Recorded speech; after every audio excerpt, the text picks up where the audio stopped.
Well, a good Monday morning to you, and welcome to Real Talk. Ryan Jesperson with you alongside Samuel G. Brooks. Good morning, everyone. How the heck was your weekend? It was good. I was kind of scattered. I mean, yesterday was Kelly's birthday, so we just kind of had a bit of a lazy day at home and just sort of kept to ourselves and had a good time. And, Were you up early this morning to make her International Women's Day waffles? Oh, I didn't even think about that. I was up early this morning. Well, I mean, it was her birthday yesterday, Sam. so I blew it. Yep, I blew it on that one. I absolutely blew it on that one. Happy International Women's Day to everybody that's joining us. I always feel like we're a little bit late to the party when we check in our live chat. You know, chances are, statistically speaking, you're probably listening to us on the podcast, but there's this group of Real Talkers that join us live every morning.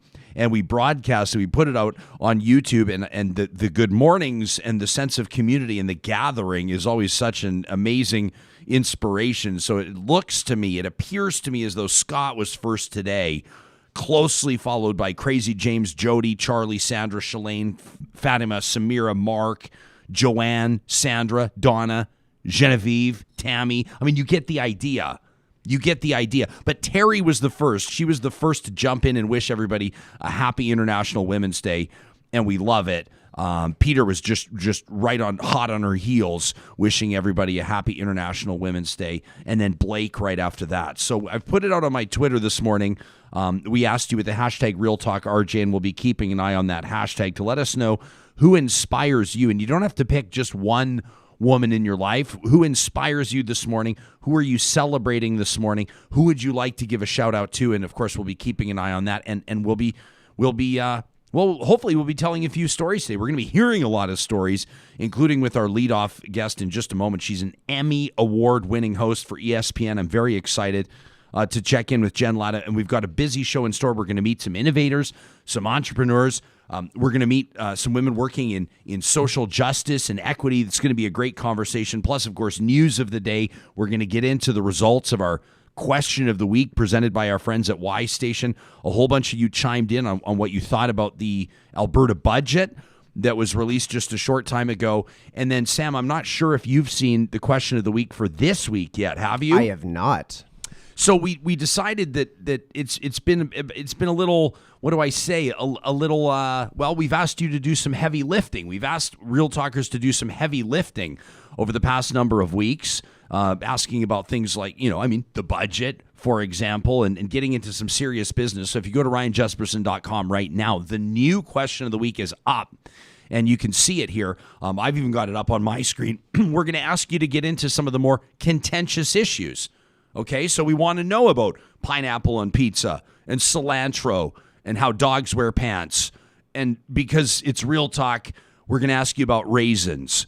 Okay, Finally made it on there. Hey? Well, it sort of seems like we've got this big, loud anti-raisin lobby that sort of chimes in and interferes with discussion on the show. We have an incredibly proud pro-raisin lobby as well. I should hope so. Yeah. And so we figured the only way to really settle this was to what's this? What's that? Oh, just to close your downloads. Oh, close my downloads. Yeah. Oh, you don't want to showing up on the bottom of the screen. Oh, you don't want people to see what people can see what I've. Why don't we show them? I mean, okay. This is the benefit you get. You can see that I've downloaded the Coming to America movie. Why would I have that? I wonder. What a mystery. What an exciting mystery coming up. Why did I download a photo of Oprah? That's probably pretty obvious. And then Sarah Goodrum, who we're going to get to in just a second. Sam, why don't we remind everybody how proud we are to partner with Bitcoin Well so we can get this thing started? Because I bet you this Emmy Award-winning host probably has better things to do than just sit on Zoom and wait for us. Jen Lada coming up in just a minute, but we want to remind you that this morning, each and every morning, that we come to you live here on Real Talk. It's made possible by the team at Bitcoin Well as our presenting sponsor. If you're one of those that's you're resolving this year or maybe this month, things can move quickly. You're going to finally figure out what crypto is all about. You're going to try to make sense of it all, but you don't know where to start. The team at Bitcoin Well is a great place to go. As a matter of fact, I want to give a shout out to my boy, Benny. Benny hooks me up every single time I'm there. I come in, we book an appointment, and I say, hey, Benny, I got some really basic questions. Like, what's this? What's a hardware wallet? Can you explain this to me? Can you remind me again how the blockchain works? He's always like, yeah, man, no problem. No problem, man. And thanks to him, I'm able to better understand what's going on. You can find the link to Bitcoin Well's website under the sponsors tab at ryanjesperson.com. Real Talk starts right now. Here's Ryan Jesperson.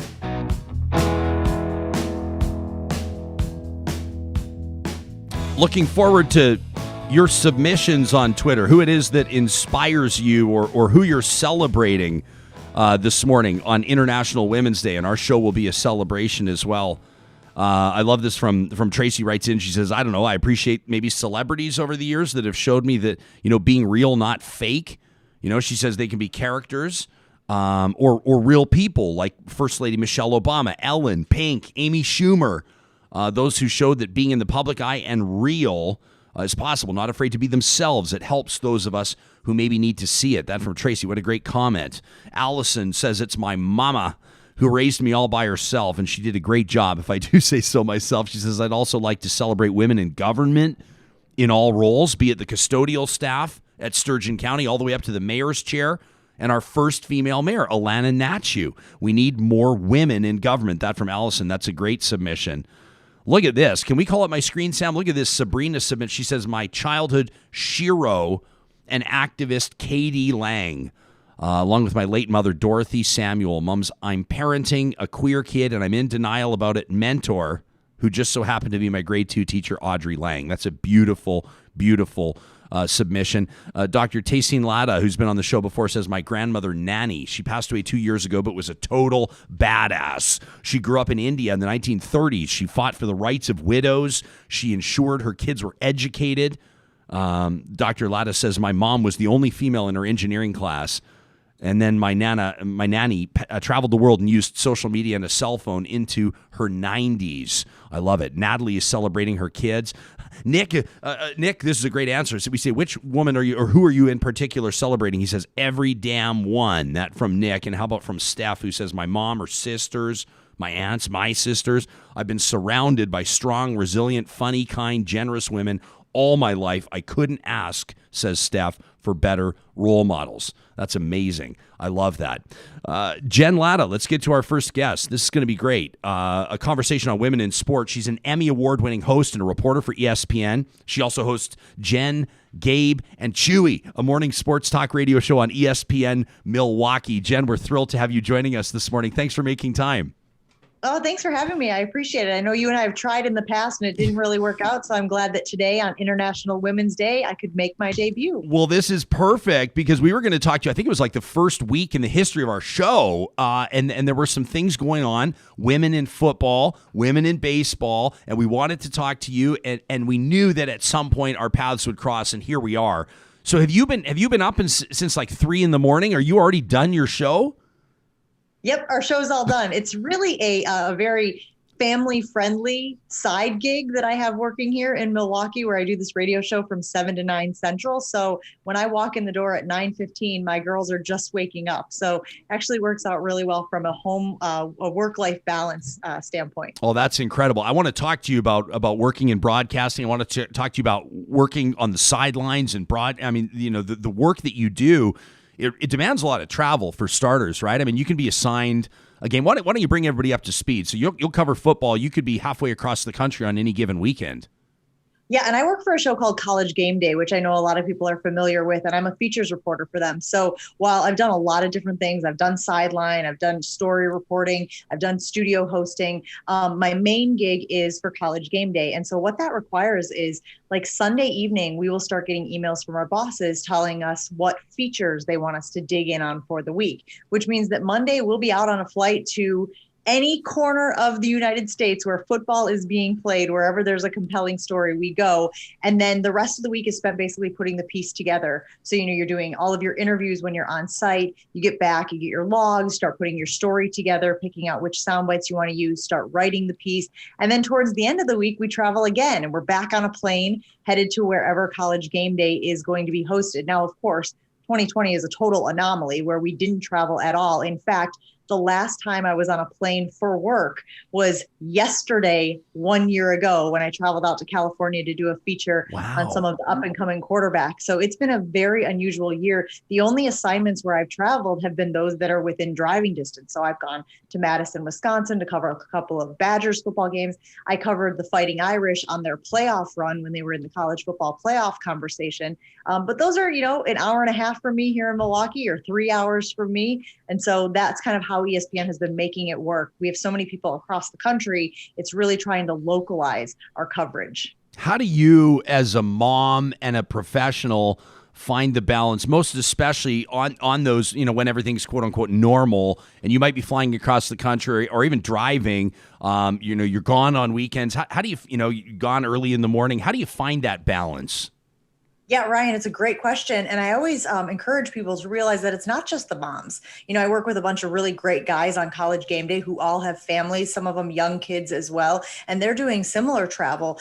There is this expectation for whatever reason that it would be harder for moms to do it. But then I think it discredits the relationships that dads have with their kids as well. And dads don't like missing, band concerts or football games or cross-country meets or whatever it might be for their kids. I just think that it's a career for men and women where you have to figure out a way to make sure whatever the most important things are on a given day are the things that you're putting your attention into. And so sometimes things can be moved, sometimes they can't be moved. And so just figuring out what the priorities are on any given day and trying to give those all of your attention. I think there's an understanding in our household that I am much more fulfilled as a person when I'm working. I operate at a very high RPM. And so when I'm able to go from thing to thing to thing, I'm so much more efficient and I'm so much more successful. If I wasn't working, I wouldn't be the best version of myself. And so I try to remind my family, and they are aware of it as well, that the best version of mom is when mom is also working and feeling fulfilled in her professional space. And then that obviously impacts the family in a positive way. I love it. And by the way, as a compliment, you give off a real energy in talking to you. I feel it. And I love when you say you operate at a high RPM. I'm actually 100% going to steal that from you and use that because I think it encapsulates a lot of things. And you're 100% right. I mean, when you're able to find fulfillment and apply your skills and abilities and you can power off that, you can draw power off that. When you were, and I don't know how early you wanted to get into broadcasting, or you recognize those skills, those talents that you have, as a young girl or into your teenage years or your young adult years, were there other women in broadcasting that you admired or emulated or even, sort of approached as mentors? So this is crazy to think about, but I've been in this industry for more than 20 years now. And when I was first kind of figuring out what I wanted to do, I always thought I might be in news. I thought I might be a speech writer or some type of person that was in the public eye, just because I really handled that well. It was something I really enjoyed. But I didn't know that women could be sportscasters. And I say that, and most people are like, that's absurd. Like, what type of rock were you living under? But the reality is, Ryan, there just weren't that many women doing sports when I was at that crossroads in college of deciding what my career path would be. It was very random that I fell into it, where I was having a conversation with a couple of guys in one of my broadcasting classes, and they were discussing the Marquette game from the night before. And I was kind of eavesdropping on their conversation and started to just kind of weigh in on what my thoughts were. And, what I had known just from I was a cheerleader at Marquette, so we were always at the game. So we were always watching the games. And one of them actually said, have you ever thought about doing sports? And that was really the first time that I even considered being a sports broadcaster. So I very quickly pivoted to start doing internships in the sports field, and I loaded myself up with them. We could have the conversation about paid versus unpaid another time. I know that was a hot topic recently, but and that was how it started. But no, there weren't a lot of women in that space, and I think that's why it's so important as we see these women in sports who are breaking the glass ceiling in so many areas, that having that representation really opens up the doors and the minds of so many young women to think oh, I didn't know that was something I could have a job in, but now that I've seen so-and-so do it, it's a real possibility. Yeah, I mean, that can't be lost on you, that what you're doing, that there's the next generation of sportscasters that are looking up to you. And when girls see themselves represented on the screen, that's got to be huge. I mean, do you think about that?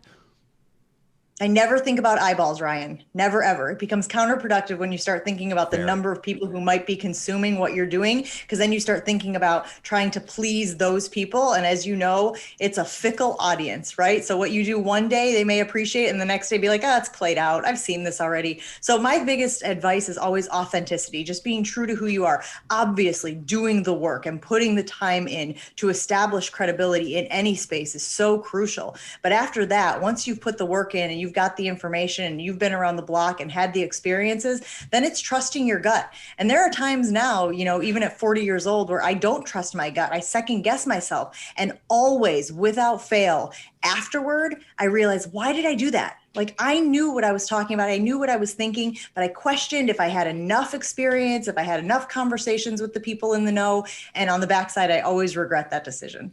Jen Lada, our guest. Mark's watching in from Salt Lake City. He says, my friend Michelle Bodkin, I just did a quick search. Looks like she covers the Utes. It says she's been grinding it out in the sports world for a bunch of years now. He says she tells me it can be a tough business for women. I know broadcasting can be a tough business, period. Super competitive, obviously. Great to have an Emmy Award winner on the show. But have there been circumstances where your life has been made more difficult, professionally speaking, because you are a woman in this field? Absolutely. And you're seeing a lot of it kind of coming to fruition, right? You're seeing the Mickey Callaway stories of guys who just create a toxic environment for their female colleagues. And why is that still allowed? Why are there still organizations and franchises who are continuing to hire people who have reputations for just not being good dudes? Like, it blows my mind. Like, we are not that hard up for talented baseball players that they should be allowed to get away with some of those behaviors. But certainly early in my career, when you don't have as much power, and that's what it always is about, Ryan, it's about the imbalance of power. That's when people take advantage of it. And that's when I've had, people that work in front offices or with teams who have tried to lord power over me, for dates or for information. And, I've always really been lucky that I've been able to navigate and kind of sidestep those inappropriate advances. But you're seeing that that's not an isolated incident, that this happens in a lot of places. And so it's always just frustrating to know that there are businesses and companies that don't consider that behavior a liability. Because at the end of the day, that's what it is. Do you think the Indians want to be in the mess that they're in now because they stuck by Mickey Callaway for years and years and years? At some point, it's going to be a risk-reward imbalance where the risk of associating with these people with these reputations definitely outweighs the reward. Yeah, I mean, there's Mickey Callaway, I think, right away, obviously, of Jared Porter, too, which is just a wild story. What was he? I think he was the GM for the New York Mets for like a month before these, the story of all these illicit text messages came out. And in reading this story, so troubling, this female reporter that was the subject of these unwanted, like dozens and dozens of unwanted advances. As I'm reading this, and again, what I'm about to say is hardly profound, but as a man reading this, I'm sitting there thinking, like, I'm having this moment going, what on earth would it have been like for this woman to try to do her job, to try to cover, and you would think, you make it to the big leagues as a player, as an executive, and as a broadcaster, right? I mean, you're covering Major League Baseball. This is a big deal in a big market. And then all of a sudden you're dealing with this. It's I don't want to call it a job hazard because it almost dismisses it as somewhat acceptable, but I can't even imagine walking a mile in her shoes, what that must have been like to try to maintain professionalism, maintain her own dignity and integrity, and ultimately come to a point where her hand was forced. Well, because the backlash that's going to come along with that, right? The moment that you put a voice to it, the moment you put a face to it, the accusations come of what did you do to encourage that behavior? Or how did you handle your interactions that would have given somebody the green light to behave that way? And I always say, like, most of the women who succeed in this industry, and certainly others that are male dominated, have a certain like characteristic and qualities that have contributed to them being successful. And a lot of times that is putting your nose down and just grinding it out. So when something like that happens, even though you are paralyzed for a moment, that you've now become a statistic of this club that you don't want to belong in, your tendency and your nature is to just put your nose down and keep grinding it out. And that's what they bank on. They bank on the idea that these women who are in these spaces are just going to try to sidestep it, try to navigate around it and move forward. And that silence is what contributes to these franchises then creating this toxic culture. So it's a very unfair space that women are expected to exist in, where now if you are the person that calls it out, well, now you've drawn attention to yourself, and now you draw all the criticism that comes along with it. And they bank on you not wanting to deal with that negative, reaction as to why it continues and why it can continue to, I call it a petri dish, right? Remember the petri dish from back in our old science class days? And you saw which were the most like hospitable environments, which were the best environments for stuff to grow. Unfortunately, when a environment is male dominant, and certainly when there's been an old boys club, right? The cronyism of people being hired just because they're pals with other people, that is where it seems like is the most ripe environment for these toxic situations. Yeah, no kidding. We've got some interesting emails coming in and messages. I've got one from a viewer by the name of Robert. I'll read it, Jen, after we talk. But he's talking about Cassie Campbell, like a Hall of Fame Canadian women's hockey star, who's now prime time in the broadcasting world, doing a great job on Hockey Night in Canada. But she faces a ton of vitriol and a ton of criticism, and I've oftentimes thought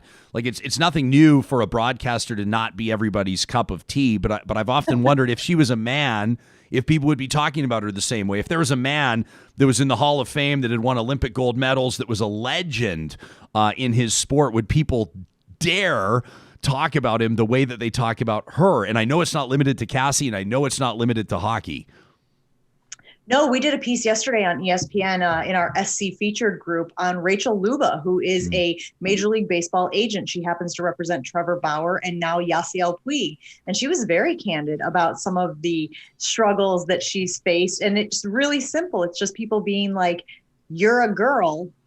Men don't want to deal with girls when it comes to business, and her having to overcome that. And then, of course, the perception of her as a professional. She was an elite gymnast who happened to compete at, I think it was UCLA, somewhere in California, where she's wearing leotards as part of her uniform for her sport. And yet when she would pose in a sports bra on her social media accounts, people would accuse her of being unprofessional. Like, there seems like there's always these standards that are put on women when you're a professional that men are not held to end. Now, I'm not saying that I want to see men out there wearing sports bras. Don't misunderstand me. But again, it seems like the standard of behavior that is allowed for men to get a job and then somehow keep these jobs is just so much more, so different than the expectations we put on women. And recently the documentary on Britney Spears, think what you want about Britney Spears. Think about the questions that this young woman at 18 years old was having to face about her virginity and her breasts. I mean,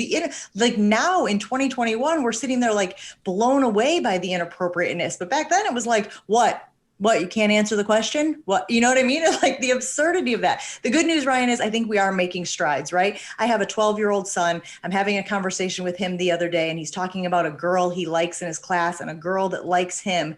And he's talking about the young lady just not being smart. And he says, Mom, I really think I want to date a smart girl. And me being like, well, at least we're doing something right. At least my son is placing a premium on intelligence when he's looking for somebody to hang out with and interact with, as opposed to just like, she's pretty. Yeah, very well said. You know what struck me again, and I've just as someone who's sort of watched, it was Peter Jennings for me that I met him when I was 11, and I watched World News Tonight, and I think that was kind of my earliest hook into this industry. But Diane Sawyer was another one that I always had a lot of respect for, and then watching that Britney documentary, I was like, oh my gosh, like it was just, I had so many moments watching that were really troubling. Why don't we focus on some of the positives? I was trying to think of some of the stories of women in sport that have really inspired me personally. One of them is for Canadians. We've got this generation of tennis stars coming up, and Bianca Andreescu has just been unbelievable. Going toe to toe with the great Serena Williams and giving us some great things to watch. You and I first started corresponding when Sarah Fuller took to the field for Vanderbilt. What was it? For you, obviously, as not just a football fan, but a commentator as well. How big was that for you, Sarah Fuller? It was huge. And it was huge for a reason that not a lot of people pay attention to, but it was that she said yes.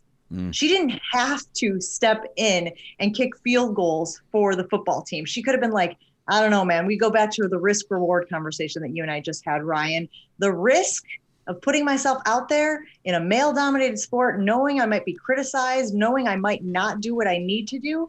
probably outweighed the reward. And you saw that in the comments. You saw that in some of the reaction to Sarah Fuller. Oh, she didn't kick it that far. Well, she wasn't supposed to kick it that far. And that's what she conveyed to us when we sat down with her rather for College Game Day. So I think there needs to be some recognition of when a woman puts themselves in a space where really the overwhelming reaction may be critical and may, question their abilities or question their decision making, and say, she didn't have to do that and she chose to. And she was the perfect representative for that, because not only did she step into that space willingly, then she worked her tail off to do exactly what was asked of her. And even that didn't insulate her from the criticism. So I loved being able to tell her story for College Game Day. I loved her attitude towards it. I've loved her attitude since, which is talking to groups of young girls and making sure that she is this representative of, again, something that you can accomplish, something that you can do that you might not have seen very many women do. She had a background completely in soccer, right? Yep. I mean, this to me, people that are ripping her, I would love to, what I think we should have done is taken the five trolls on Twitter that had the most traction and put them out there in a college game, give them a Vanderbilt helmet and see how they do. Exactly. Because of course, again, she is an elite athlete. She was coming off of having just won the SEC title for women's soccer, her and her team. So again, it just goes to show that a woman can accomplish something and there will still be detractors. There will still be criticism from people who think that she doesn't belong in that space. I asked you to nominate, we're asking our audience today, what women are you celebrating or who are you honoring today or who do you think of on International Women's Day? I asked you the same thing and you mentioned Sarah Goodrum, the minor league coach with the Milwaukee Brewers. What is it about her that really resonates with you? Yeah, we had Sarah Goodrum on our program this morning in honor of International Women's Day. She's 27 years old. She is a former Oregon softball player, and she's worked basically in the Brewers Science Academy since 2017. So once again, somebody who saw something that she loved, which was baseball, which was sports, and started to figure out a way to break through, to be one of the first women to exist in that space, but paid her dues. This isn't just a charity job offering. This isn't like the daughter of the president of the company who they're trying to, make this token female in the franchise. She's busted her hump, and now she is the minor league hitting coach for the Brewers organization, which means she oversees the hitting coaches for all of the minor league teams in the Brewers franchise. So this is a really big responsibility. She takes it very seriously, but she talked to us this morning about how she always loved baseball. She always knew she wanted to have a career in it, and that she just had to figure out a way. And isn't that the case for most women? When you want to do something that hasn't been done before, is you just find a way. It's kind of like that Jurassic Park life finds a way line, right, from back in the day. But I love that she had that attitude. She wasn't deterred by the fact that there were no other women hitting coach in Major League Baseball. She dug in and she made connections. She paid her dues, and here she is now at 27 years old in this unprecedented role. Certainly something worth celebrating on International Women's Day and every other day. Yeah, very well said. And more women in baseball in prominent roles. It's been great to see over the past couple of years. You have captured my full intrigue. As we wrap this up, I have to be honest, I've not seen the new Coming to America, the sequel to the classic Arsenio Hall, Eddie Murphy. But you noted here you want to talk about it real quick. I have no idea where we're going to go with this. What is the whatever you like, girl? What's the storyline here in the context for today? Yeah, so it kind of goes back to what I was saying about my 12-year-old son, right? As we try to make strides and try to measure progress for the way that women are seen and the way that women are perceived in our society. Obviously this takes place in Zamunda, so let's be conscious of that. But in the very first Coming to America, of course, Eddie Murphy goes to America because the woman he's supposed to marry is the bark like a dog. Arf, arf, arf, a big dog. Woof, woof, woof. And he's like, no, this is not the girl for me. Well, in this iteration of Coming to America, there's a similar character. It's the woman who's supposed to marry, the heir to the Zamundan throne. And he's asking her opinion. He wants to have a conversation with her. And she's saying, whatever you like. My favorite book is whatever your favorite book is, and all of that stuff. And it's absurd in the movie. It's considered absurd. And the character's like, this isn't for me. I want somebody who can think for themselves and who's going to be a partner. And I think that the more messaging we have, even in something as silly as pop culture in Coming to America, that shows that there's value in women having opinions and being strong characters, I think that's super important. And that's why I was like, good. good that he wasn't like, hey man, this is easy street when it comes to getting married. She's going to do whatever I want the whole time. No conflict. Sign me up. Instead, he was like, no, that's not for me. I think that's super valuable. No kidding. Jen, so grateful for your time today. Thank you for this. Keep up the amazing work on ESPN. I know you're going to have a whole bunch of new fans after this. We appreciate it. Appreciate you. Thanks, guys. You got it. That's Jen Lada, an Emmy Award-winning host, a reporter for ESPN. She also hosts Jen, Gabe, and Chewy, a morning sports talk radio show on ESPN Milwaukee. And you can follow her on Twitter and on Instagram. Want to keep an eye on who's inspiring you today, on who you're celebrating on International Women's Day. But I also appreciate this tweet from Daniela, who's absolutely right.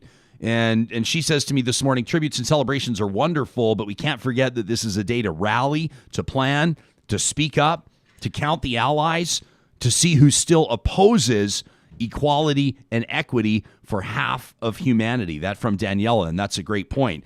Probably a good time to let you know that tomorrow we'll have an exclusive interview with MLA Shannon Phillips. Story just breaking, the CBC, I believe it's Carolyn Dunn that's done this remarkable piece in Alberta MLA, monitored by 5 different police officers out of Lethbridge, show documents after a lengthy Freedom of Information request. MLA Phillips will join us tomorrow, just out of the, probably about 8:35, maybe even before that. You'll want to be here right at 8:30 tomorrow to talk about that. And that's a great point from Daniela. We appreciate it. We're grateful for the support of our partners, including the team at Friesen Brothers. It's been a huge week for them. As you know, they opened on March 5th, and by all accounts, it sounds like it was a busy weekend down there in South Edmonton. They're observing all the health protocols, which means that people were lined up, distanced in line all the way around the building. People wanted to check it out, and I got this great email from Denise. You can be in touch anytime to talk at ryanjesperson.com. Denise says, I hear your ads for Friesen Brothers all the time, but it's been all about the meat. And she's right, Sam? I can't stop talking. Alberta beef, pork, chicken, and turkey. That's what I say every time. She's bang on. She says, I decided, Ryan, after hearing you talk, it wasn't a store I would likely visit. And then I saw something, says Denise. You may want to mention that the new Friesen Brothers has an amazing vegan section, and their salad bar and their deli area has stickers indicating which item is vegetarian or vegan. She says a lot of people will be really happy to hear this. That from Denise. You're absolutely right. I wrote Denise back. I said, oh my gosh, Denise, you're totally right. And when I was down there at Friesen Brothers, let me tell you, like I told Denise in my response, I tried their Montreal smoked tofu. Pretty good.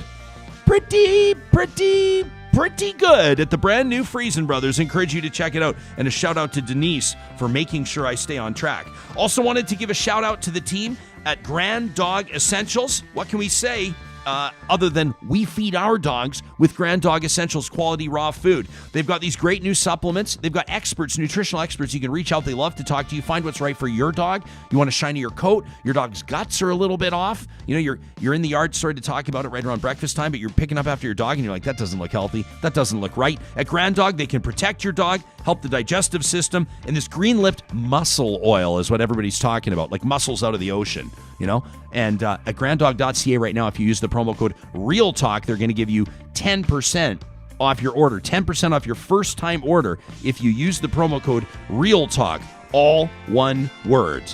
Okay, Sam, why don't we take a quick look at what's making news this morning before we jump into our next panel on International Women's Day. Well, this reported by the National Post. This is an interesting one. They're talking about Canada's index when it comes to happiness.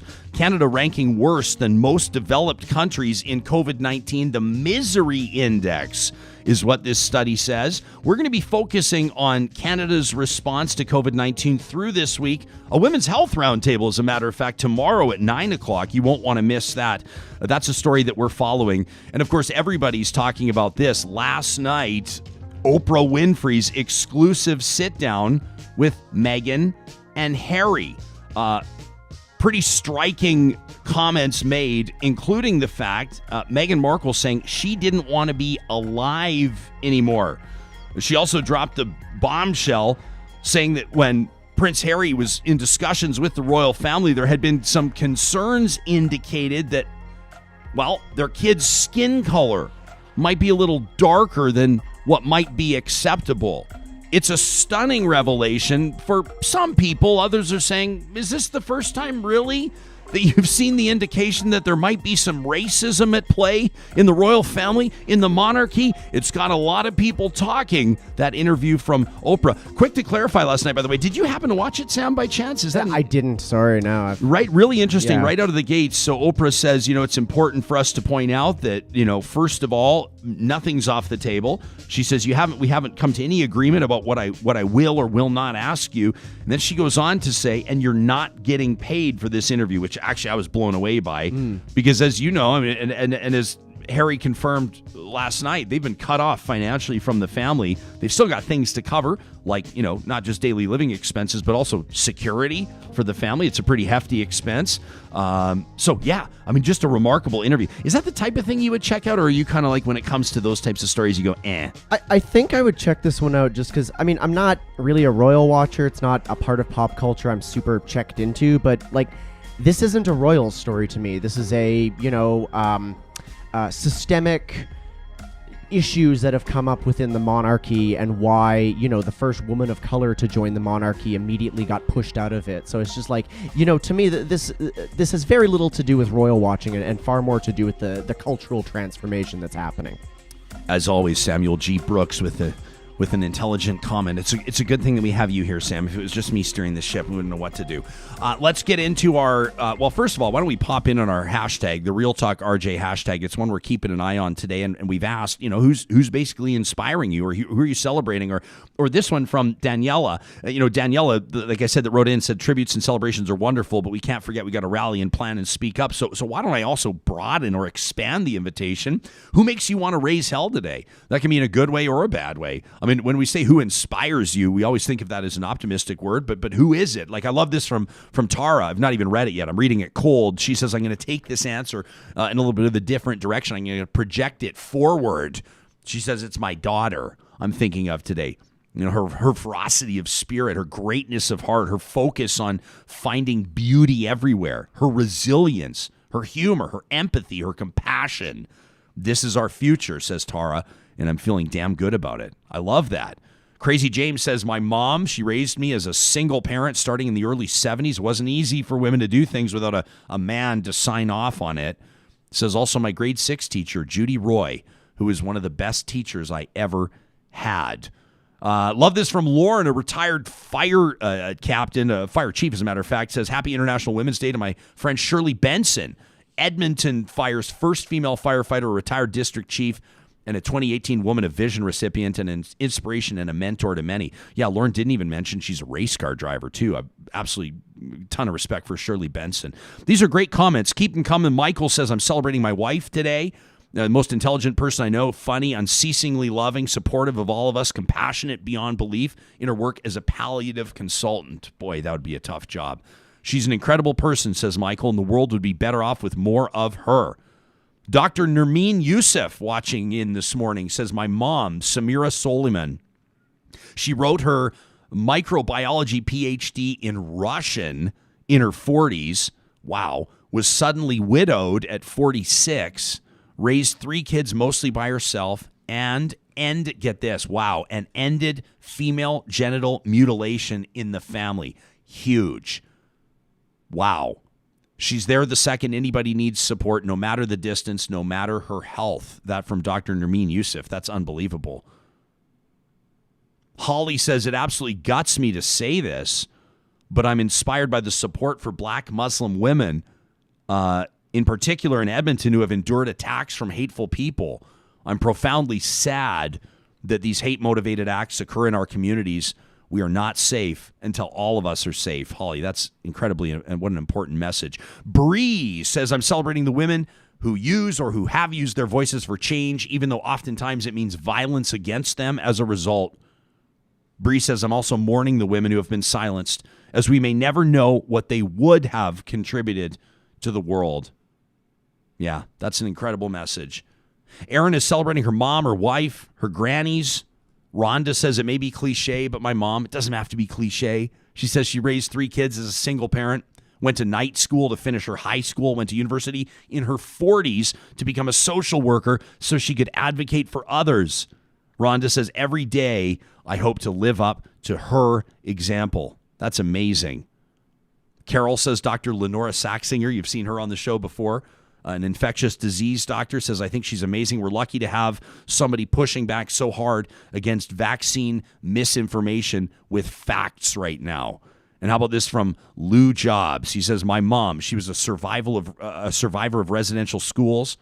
She's a day school survivor. She lost me through the actions of the 60s scoop, and she's living and fighting stage 4 cancer. She inspires me every single day. That's amazing from Lou. Absolutely incredible. Yeah, many of you were writing in and talking about your parents. I think this is wonderful. Lori Wang writes in, says, people are acknowledging, sounds cliche. You don't have to offer the caveat. Says, it's my mom. You know, she's no RBG. She's no Ruth Bader Ginsburg, but she fled the Khmer Rouge. What? With a newborn, my brother. Wow. Lori says she's no longer with us, but she taught me that when times get tough, you get tougher. That's incredible. What an amazing story that is. And I love this from Don. He says, my amazing life partner who fears no challenge, Carla. He says she has an amazing mind that never gives up, and never surrender attitude about anything she's involved in. She considers opposition. You know, can you provide another possibility, another way to do things? That's what inspires Don. That's amazing. We ready to rock and roll, Sam? Are we hanging tight right now? We got 2 out of 3. Okay. One of our panelists, I've been in touch. One of our panelists is running late. Okay, so no kidding. Well, I have mixed feelings about this video, and I'm trying to decide if we should show it or not. Here's the deal. Everybody's talking about this video. This pastor, who's since gone on leave. This is Pastor Stuart Allen Clark of the Malden First General Baptist Church in Missouri. It's just like, I mean, hey, if we want to raise a little hell, if we want to kick some stones around and make a little noise on International Women's Day, this is probably where you start. I know for a lot of you, I pushed this out on my Twitter yesterday. The only response I could think of it after I saw it, my jaw dropped. We're gonna play it for you here, about 90 seconds. I won't play the whole thing, obviously. Right out of like just the first sentence you hear, you go, whoa, and then it just gets worse and worse and worse. But it brings up a lot of things. A lot of things that probably need to be talked about. Misogyny in religion, in the church, in the structure. I mean, the video kind of speaks for itself. Why don't we take a quick look? Let's roll it. Here it is. Why is it so many times that women, after they get married, let themselves go? Why is it? Why do they do that? Here's how way too many women are. I got him now. The chase is over. Hey, that's where you're wrong. The chase ain't never over. The chase ain't never over. And by God, if he don't love me the way I look now, he ought to look at his own spare tire in the mirror.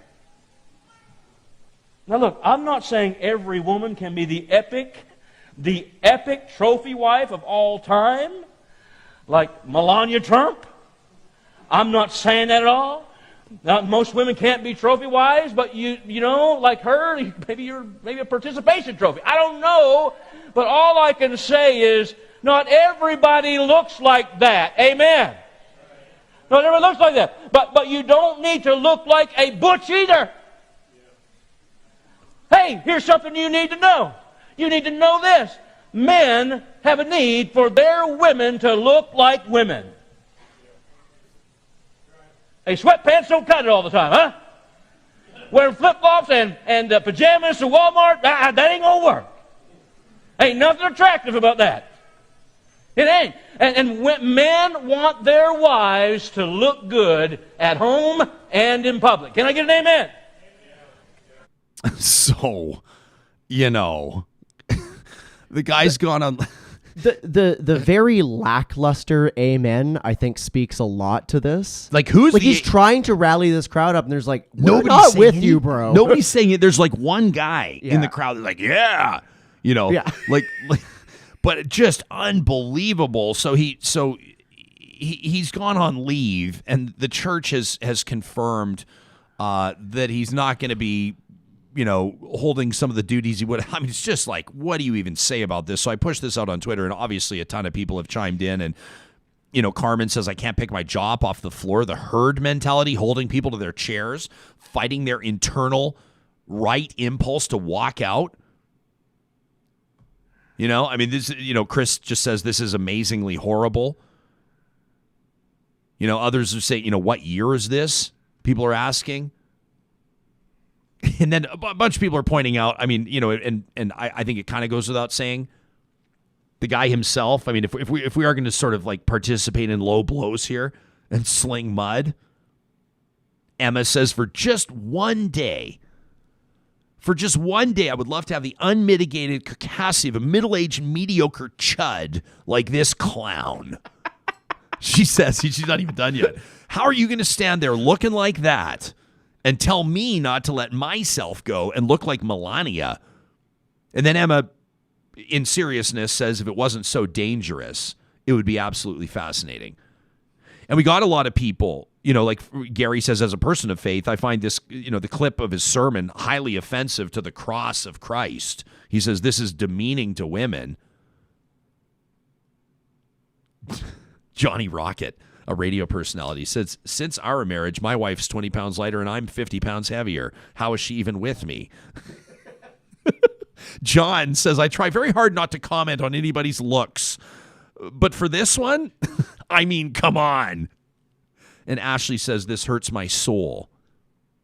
But there were some serious comments as well. I mean, people are talking about growing up in the church and how this was something that, you know, I mean, some people said that, you know, sharing a video like this should probably come with, you know, some sort of a trigger warning, because for a lot of people, it took them back. Like Kaylee says, this is absolutely toxic messaging. She says its only purpose is to objectify women. And although this pastor, says Kaylee, seems over the top, unfortunately, a large number, Kaylee's a person of faith, says a large number of Christian marriage self-help books also share the same views, the same instructions for women. It's just not worded as blatantly. Caro says in here, I've spent my whole life in sweatpants because it was up to me to stop boys from lusting after my body. I feel so stupid. You can let me know what you think about that. Just mind-blowing that stuff happens. And you know what? I was thinking as I was watching it yesterday. There's a couple million views of that video now, and I was thinking how many more of these sermons are happening where somebody's not recording it on their phone or pulling it off YouTube and sharing it. I mean, how many more congregations and communities? And someone may write in and say, well, it's not just church, or it's not all churches. You know, you're not wrong.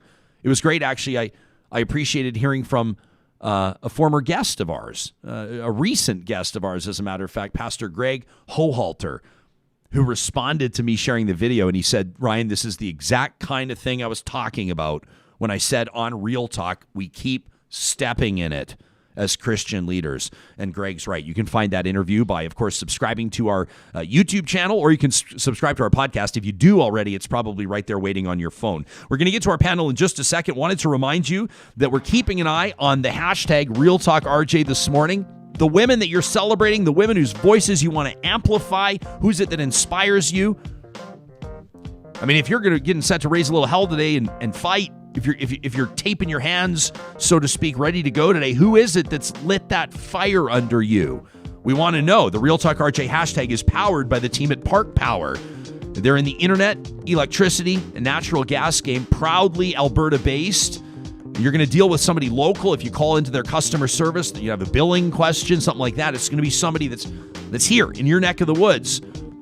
And not only are they excited about providing employment for their fellow Albertans, they're also providing funding for nonprofits through their profit-sharing agreement. If you use the promo code 2021-RealTalk right now, they're going to take $70, boom, off your first bill, commercial or residential, at parkpower.ca. Also wanted to give a big shout-out to the team at Alta Moving and Storage. We're heading into the spring. I don't want to jinx us. I'm not trying to bring some sort of a, what do they call sudden that? Deep freeze? The polar vortex. We've had that already this year. We have.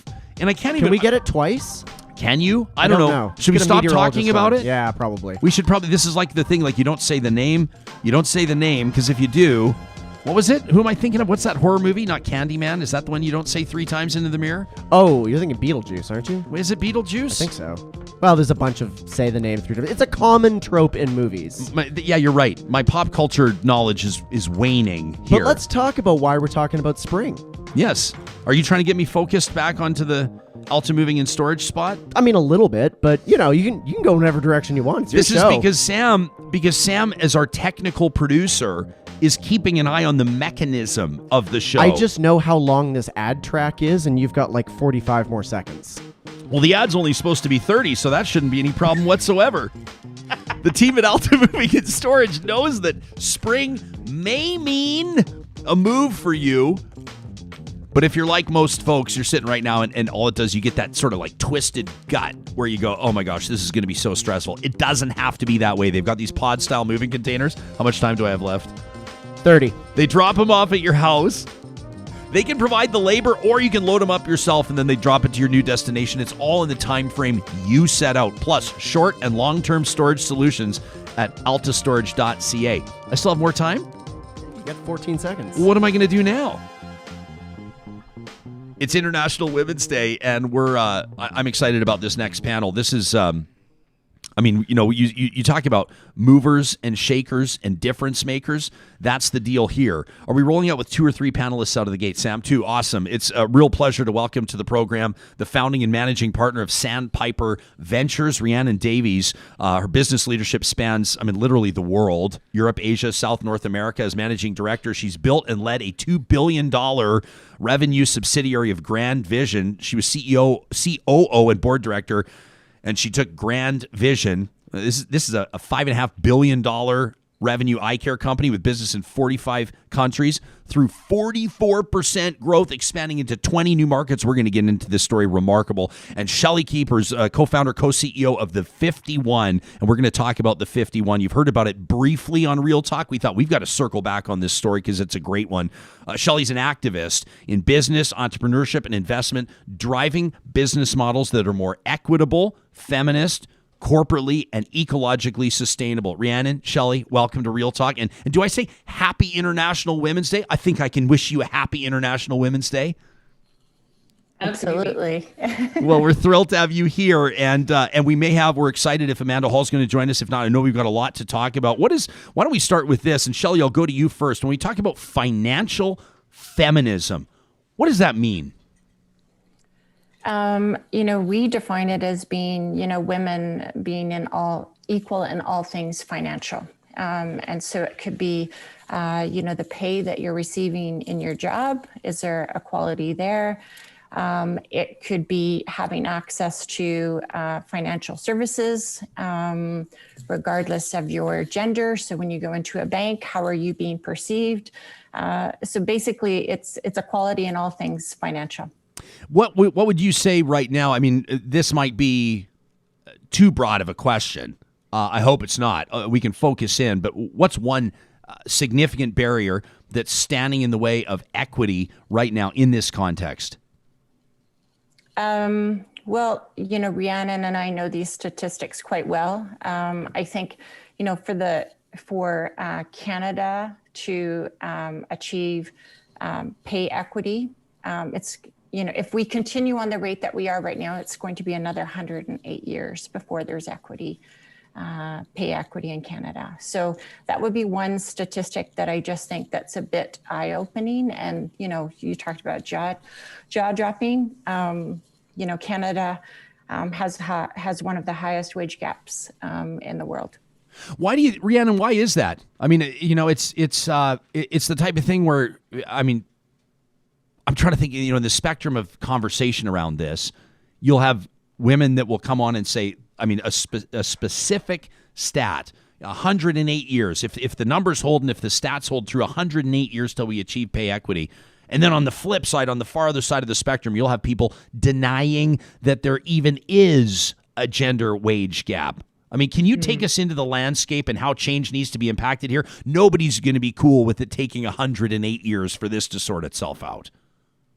No, and I think the 108 years was actually a statistic that came from before the pandemic. And one of the really, truly scary things about the pandemic, and there are, of course, many things, is that it's gotten worse. And women have sort of shifted back 35 years. So from prior to my participation in the workforce, it looks as though my daughter might be starting out in a situation that's even worse than mine is. And it comes from a number of things, and a great deal of research has gone into this, but it comes from the burden of care falling on women for family members. It comes from the systemic biases. It's participation in the workforce. It's access to the financial instruments that Shelley referenced. And of course it's what we focus on is access to capital and the ability to innovate.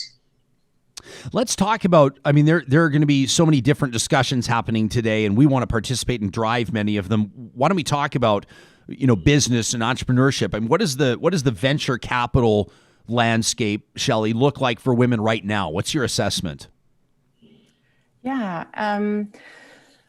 Like Rhiannon said, there's pre-pandemic and there's post-pandemic. So I think on the global side, venture capital was being allocated at 2.8% globally to women. And I think following the pandemic, we're sitting at 2.2%. So we actually took a step back in a record-breaking venture year last year. Women actually accessed less venture capital than they did before. Yeah, I saw it, and I want to thank you, by the way, for providing some background information here for us to review. Crunchbase, if people want to look it up themselves, Crunchbase reporting a drop in 2020 from women receiving, and these are already meager numbers, frankly, 2.8% of venture capital worldwide dropping to 2.3%. I mean, am I naive to say, why is that? I mean, is there something you can pinpoint, either of you? I think it's to a great extent because venture capital in any case is very hidebound. It hasn't been, oddly enough, because you're investing in the technology of the future. But there's such an old boys network and a risk aversion, certainly in investing in things that are truly new, which would be, of course, the inclusion and diversity that we talk about. And I think many venture capitalists reacted and retrenched into what they knew well, and what they knew well are the people that look like them, and there was even less of a willingness to invest in emerging funds and in new things and in new people. So I think it was mostly just a retrenching in and a reinforcement then of the biases and the statistics that were there already. And interestingly enough, if you put that across from the fact that emerging funds and emerging technologies and new ideas are actually the ones that have, because they don't have that baggage, have had and seen more success and shown more resilience through this process and generally perform better in times of crisis, that retrenching was not good from a social perspective, but it's also not good from a financial perspective. I want to welcome, we have a third panelist here joining us, and we're very excited to have Amanda with us, Amanda Hall, who's the CEO and founder of Summit Nanotech, a professional geophysicist with more than 10 years experience in the oil and gas industry, 4 years in mining, and 4 years as a laboratory scientist, a graduate from the University of Toronto, University of Calgary as well. Amanda, thanks for making time for us today. Thank you. Thanks for having me. You bet. I want to encourage you just to jump right in here. We're talking about venture capital, investment, women in business, and want to really encourage just a free-flowing conversation. Feel free to interrupt me, interrupt each other. It'll be great. I wanted to touch on something quickly. We have just a great partnership that I'm grateful for with Y Station. They're our official research and strategy partners. I want to show you some numbers here. This is from hundreds and hundreds of audience members that participate in our question of the week. I know there's a lot of numbers here, but check this out. This is on the heels of the Alberta budget that was just released. And it's not specific to women, but when we asked about how the budget supports, for example, civil servants like teachers and nurses, which we know has strong female representation in that industry, 88% strongly disagree that this budget is good for civil servants. 88% strongly disagree the budget is good for low-income Albertans. And get this, 87% disagree that the budget provides the needed foundation for economic recovery post-2021. I've seen a ton of criticism as well on different levels of government, the federal government as well, that there's not been funding or support put in place for women to contribute to economic recovery. And I can't tell you how many times I've heard people say that women are key to Canada's economic recovery. I mean, Amanda, why don't we go to you first? I'm curious to hear from you here on what that would look like, what meaningful support would look like, and maybe why you don't think we're seeing it right now. Yeah, I can start you off by saying Gandhi said that the world will be saved by the Western woman. So we have a lot of work to do, ladies. Yeah. Support-wise, yeah, in Alberta, it's hard to have support as a clean tech company just because we're an oil and gas resource province. So when you bring new technology and kind of a clean tech focus to energy, you get some resistance, you get some pushback. People aren't used to seeing, they're not used to change. They need to be kind of walked through the change process carefully. And a lot of what I do is very similar. Oh, I guess I should give you a quick background. We do lithium extraction. So it's similar to oil and gas. We drill a hole in the ground and we pull salt water out, and then we extract the lithium from that salt water. So it's very similar to the resource extraction experience we have in this province, but it's different because now we're supporting the growth of electric vehicles and renewable energy. And there's a little bit of a bad guy syndrome that comes along with that, as you kind of we're not exactly fighting against oil and gas. We're not at all. But we're supporting the transition, which sometimes is looked upon as a negative in this province. So lack of support as a clean tech company. And then in terms of financing my company, like with venture capital, it's challenging. Like it's challenging as a female founder. Women don't have deep roots when it comes to proving that we are kick-ass CEOs. And, we're kind of a new generation of women who are coming out the gate full on sprinting to prove that women can run companies and do really well. So until we start getting those statistics up higher to show our abilities and our strengths as 51% of the population, it's like a headwind. We have a headwind against us. Amanda, we had a great conversation right out of the gates this morning with Jen Lada. She's an Emmy Award-winning host for ESPN. She covers college football, and she was talking about some of the challenges that she faces and some of the sort of the gender realities. And she talked a lot about power and the power structure and how it can be difficult for women working in football or working in sports broadcasting. You working in oil and gas or in energy anyway, let's say. Do you experience that as a CEO? Do you see it in boardrooms? Have you experienced that firsthand? Oh goodness, yes. Over my career, it's been a struggle. Being a female isn't always a good thing. I remember one of the first conferences I attended in the oil and gas sector, there were topless waitresses there, and that makes me uncomfortable. But it was kind of just commonplace. Like this is the way it's always been done, and. Yeah, so that was a long time ago. It's different now. No more topless waitresses at conferences now.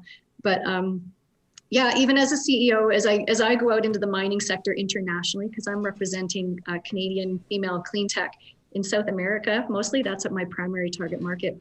I find that male miners will look at me in particular, with skepticism at first, until they start hearing about our technology and hearing about our business plan and hearing about the economic savings and the ESG improvements that we'll make for them. Like we're basically bringing a technology to the mining sector that will future-proof their operations. And when you start speaking that language, they listen and they forget that you're a woman. But there's always that initial skepticism at first about whether you measure up to what their expectations are. Wow. I'm still like gobsmacked at topless waitresses at conferences, but Rhiannon, Sandpiper Ventures, based in Nova Scotia, for people that aren't familiar, how is the investment, if so, the investment landscape different on the East Coast? Like, what are you seeing from women founders in the tech sector out there? Well, when we started raising capital, we were met with a huge amount of skepticism. Well, are you really going to find in the East Coast of Canada enough, groundbreaking companies that are led by women entrepreneurs? And we do invest outside of the region as well, but our hearts and much of our focus is here, and proximity is important in this space.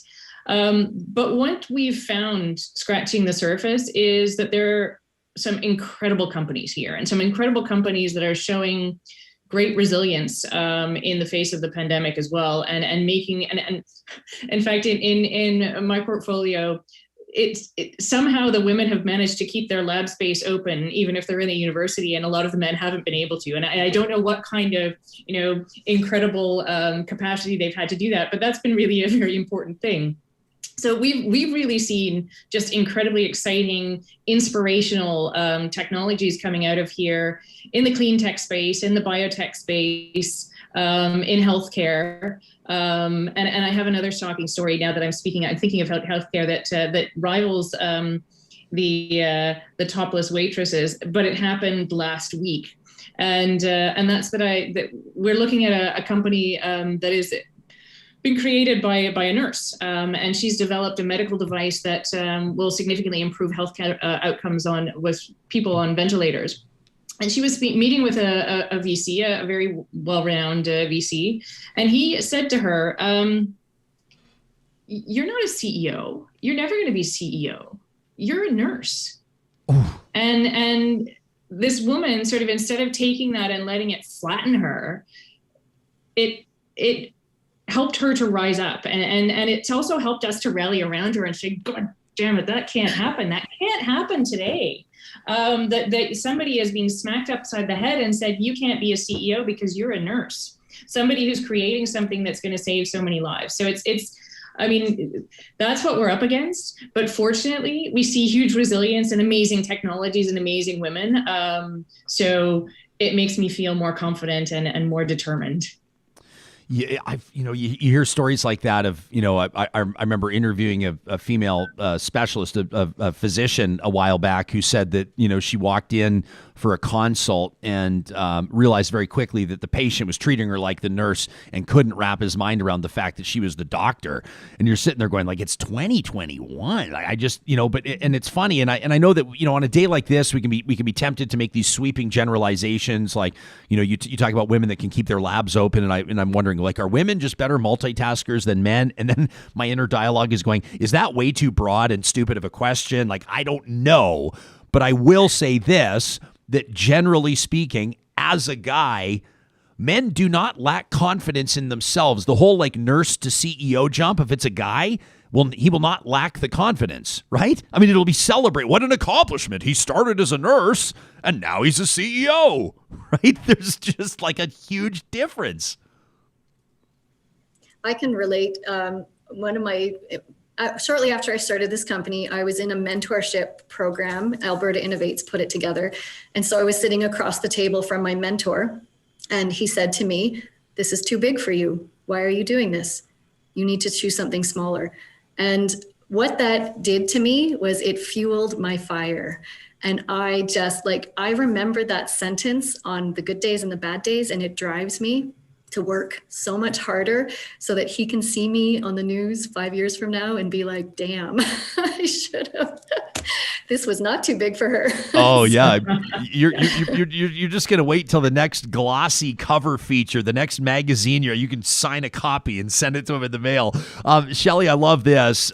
Kim is watching this morning. Kim says, "I'm really inspired by my 3 Generation Z daughters and all their teen friends. This generation is life smart, they're compassionate, and they have no tolerance for intolerance. They're pushing older generations to be better. These young women are a force," says Kim, "and I can't wait to see what they do."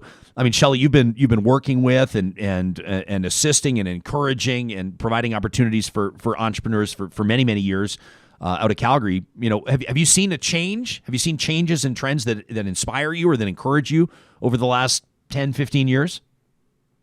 Yeah, I mean, I think, I cited a statistic that was quite depressing at the beginning of our show, 108 years for Alberta to achieve its equity for women. But there's some amazing positive statistics. The rate of women entrepreneurship globally, I think it's up 118% over a specific period of time. Women are moving into entrepreneurship in droves. And I think that there's a few reasons for that. I think, we are seeing things that need to be redesigned for us, whether we are consumers or users.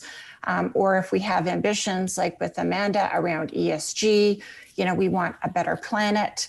And so we're seeing women redesign things that we've just taken for granted. I think that that's one aspect of it. And I think the other aspect is, women might not be fitting into the workforce like they used to. And so, and again, Amanda maybe can speak to this. So it's like you're doing a job, you are employed in a company, and it's very hard for you to contribute to that company fully because you are maybe managing a family, or you can't work how you need to work in order to contribute to that business. So I think women are just kind of taking it into their own hands and saying, what can I do differently? How can I redesign the job that I'm in? How can I redesign the things that I think need to be redesigned and become a business owner and a business leader?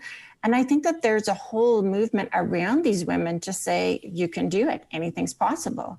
And we all have our stories. I mean, Rhiannon just talked about one. I remember when I had one of my tech companies, I did a week down in Palo Alto. And I remember one of the meetings, they said, well, is this really your company or is this your husband's company? And I was just like, no, this really is my company and I'm leading it. And no, my husband's not involved in this company. So I think, the combination of women on the innovation side, I'm saying I'm going to drive and I'm going to innovate what I don't like to see in the world to reflect what I want to see. And then I think we're seeing a wave of women that are championing and supporting that and, putting capital into these companies like Rhiannon and I. We're going to get back to Amanda, Rhiannon, and Shelley in just a moment. I want to talk about when we talk about building the financial feminist economy, what does that actually look like? Amazing comments here on the Real Talk RJ hashtag. Barbara says, I'm thinking of my mom today who graduated university at age 78.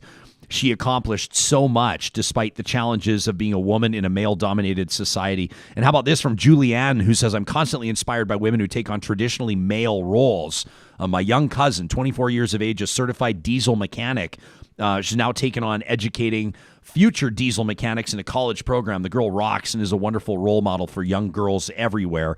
It's International Women's Day, and we recognize it here. We're proud to on Real Talk. Quick shout out to the partners that make shows like this possible, like the team at the Dairy Queens of Northwest Edmonton and Sherwood Park. Now, Sam, I could go 11 minutes on Dairy Queen, but I'm not going to today because this panel's unbelievable. Okay. The panel's hitting it out of the park, so I'm just going to very quickly remind you that the March promotions for Real Talkers at the Dairy Queens of Northwest Edmonton and Sherwood Park include the 2 for $5 treat night after 8 p.m. every night. Every night of the week at these 6 Dairy Queen locations, you can mix and match any 2 medium dipped cones and sundaes. That's 2 for $5 at the Dairy Queens of Northwest Edmonton and Sherwood Park. We're also very proud to be partnering with St. Albert and Sherwood Dodge. Whether it's that Ram 1500, the legendary truck, maybe you're starting to think about picking up a trailer. Our next door neighbors just got a trailer. Oh my gosh. They said we're not going anywhere like travel-wise this summer except for what we can pull behind our truck. If it's a Ram 1500 you're looking for, you won't find a better selection than you will at Sherwood and St. Albert Dodge. Plus, they've got amazing financing options, including 0% financing over 7 years on those who qualify. Go see Scott and his team at those 2 dealerships. Very grateful to have our International Women's Day, the Venture Capital Roundtable here, the entrepreneurs, Amanda Hall, Rhiannon Davies, and Shelley Keepers. And, we hear about this building the financial feminist economy. And we probably haven't talked enough about the 51, Shelley. I'd really love to dig into this, but how do we lay the groundwork for this? I mean, where does this conversation start? What steps have been taken, and maybe as we have our focus today on this, what should we be thinking about? Yeah, I have so many calls to action. I think there's another statistic that I think is all part of this too, and it's the wealth transfer, Ryan. And I don't know if you know this, but 65% of all Canadian wealth will be in the hands of women in this decade. And so when you think about the mission that Rhiannon and I are on with our communities and our venture funds, we really want to be able to activate women's capital to support the companies like Amanda Hall is building. And so there's a tremendous opportunity to marry women's capital with women's innovation. And then when we couple that with, women as consumers, we know we control 85% of the spending power globally around, what we consume. And so we really look at an opportunity for us to influence, not just with our capital, but with our spending power, what we want to see in the world. What companies do we want to exist? We often say at the 51, investing in the world we want to see. And so I think, women today can make decisions on the companies that they want to support just with their everyday spending. And then there's a broader opportunity for women with capital and with wealth to put it into businesses like Amanda to say, that's what I want to see in the world. So I think, from an everyday practical reality, I think we can start making decisions based on how we're spending our dollars. Let me ask the others the same question. Amanda, when we talk about building the financial feminist economy, let me be honest with you. We call the show Real Talk. Here's some real talk for a second. I just saw a tweet that just knocked me back on my heels, and it has nothing to do with the three of you. But that's why I kind of was like stammering, because I just got punched between the eyeballs. But it's okay. Always want to learn. But I'm getting some criticism for a previous interview, and this is why I'm reading it right now. A friend of the show says, I would just talk to Jen Lada, and she says, on International Women's Day, you asked a professional the worst question. She says, men never get asked about a balance between work and family. It's always asked to women. That from Allie. Interesting and fair point, I guess. I was talking to Jen about the fact that she's always on the road. She's always traveling to cover college football, and she talked about her kids. And anyway, do any of you have a thought on that? We call the show Real Talk. Let's have some fucking real talk. I'm happy to have it.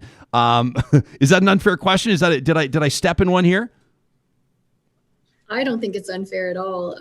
I think it's an obvious question, personally, but culturally, taking care of the household and the children, is a female job, really.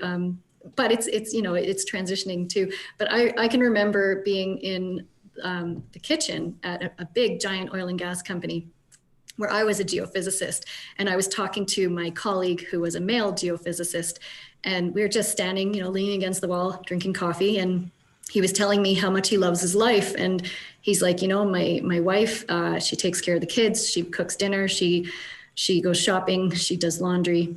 All I have to do is come to work, enjoy my job, go home and sleep and do my entertainment.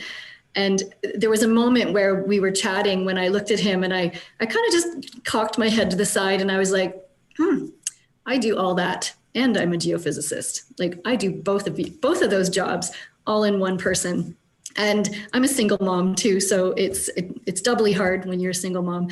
But I just remember the realization on his face that not only was I doing his job, I was also doing his wife's job. And so there was like a bit of a smack there. But we are, women are just made for this, I think, genetically. Like, we are resilient, we are relentless, and we are, we don't let anything stop us. So, and I know men are similarly built in different ways, but when it comes to raising the kids and making sure your house is in order, and when I say your house is in order, I mean my company too. Like, all of that has to be in order, and I take care of my people. I take care of my staff like they're my family. So, there's not a big separation between family and business when you're running your own company. Well, and isn't that and help me understand, like, if I'm totally out to lunch, just tell me I'm out to lunch. But when we're talking, I think I've done 150 interviews in my career about the gender wage gap. And like I said, I've heard it all, right? I've heard from the jerks that say it doesn't exist. And I've heard from people that have been fighting to lessen that and close that gap ultimately for years. But the recurring theme in all of it is that women are pulled out of the workforce, typically for reasons that men can barely comprehend, that there are barriers that relate to family life or extracurricular life that typically fall to women. I think you're being disingenuous if you're not touching on that. I don't want to make this about me and my question. I am a little rattled by it. I think it's relevant, especially if we're talking about gender wage gap, but I don't know, Rhiannon, what do you think? I think it is relevant. I think you should ask it to everybody, because I do think as society we should be shifting away from saying childcare is a women's issue. Totally. It's society's issue.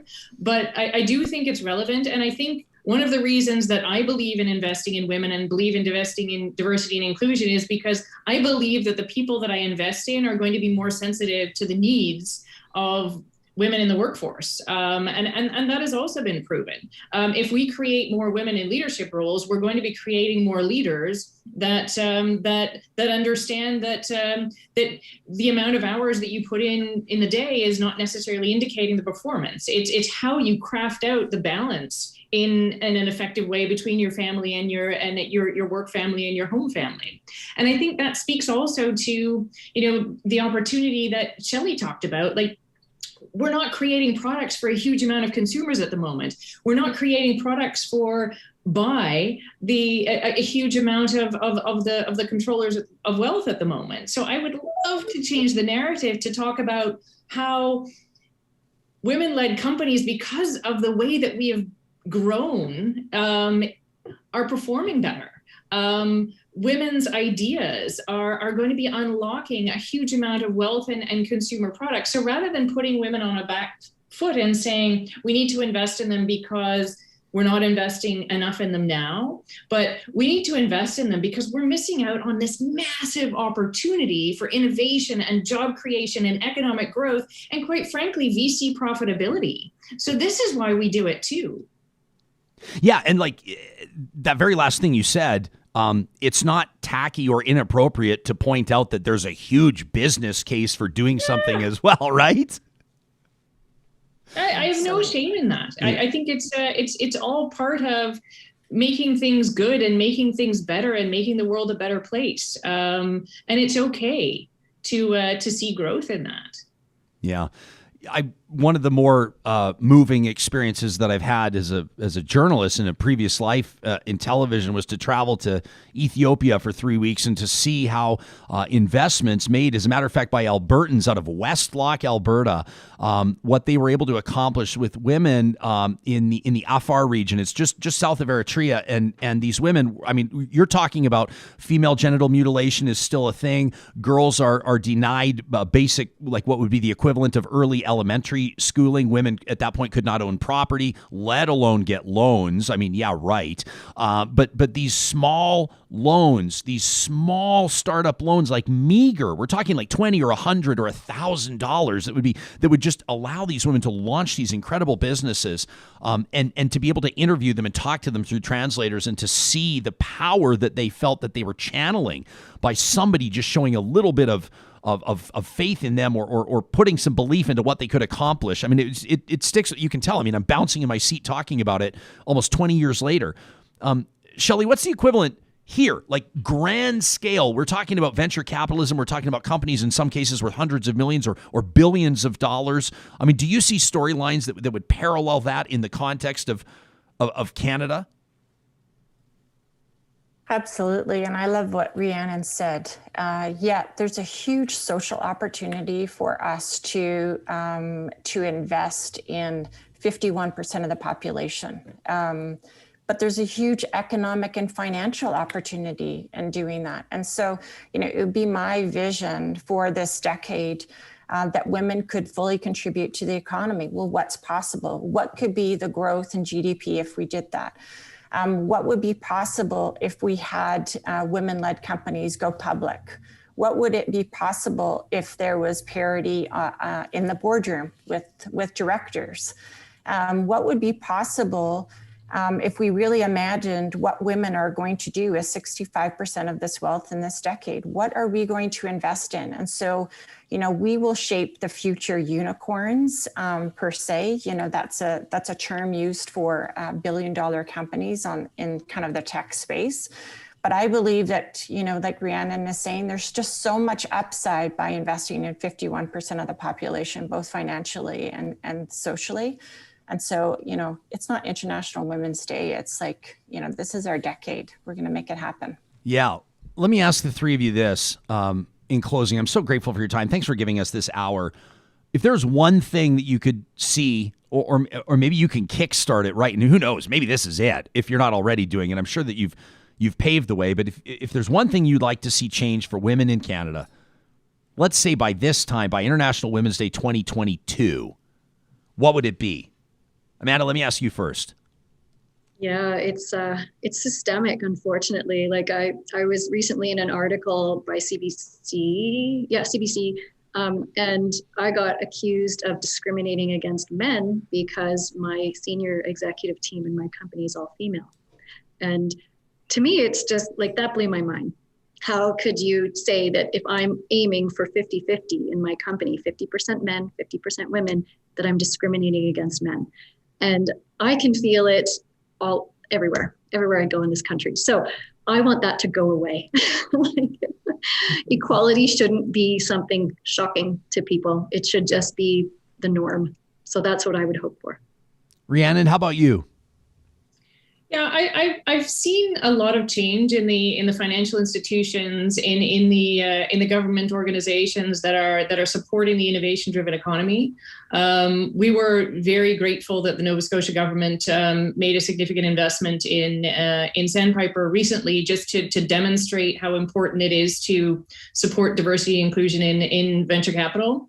I would like to see more provinces following that path. I would like to see the federal government following that path. I would like to see financial institutions following that path. And we're seeing some wonderful movement. So I'd really like to shout out to a lot of those organizations and entities that are already doing that.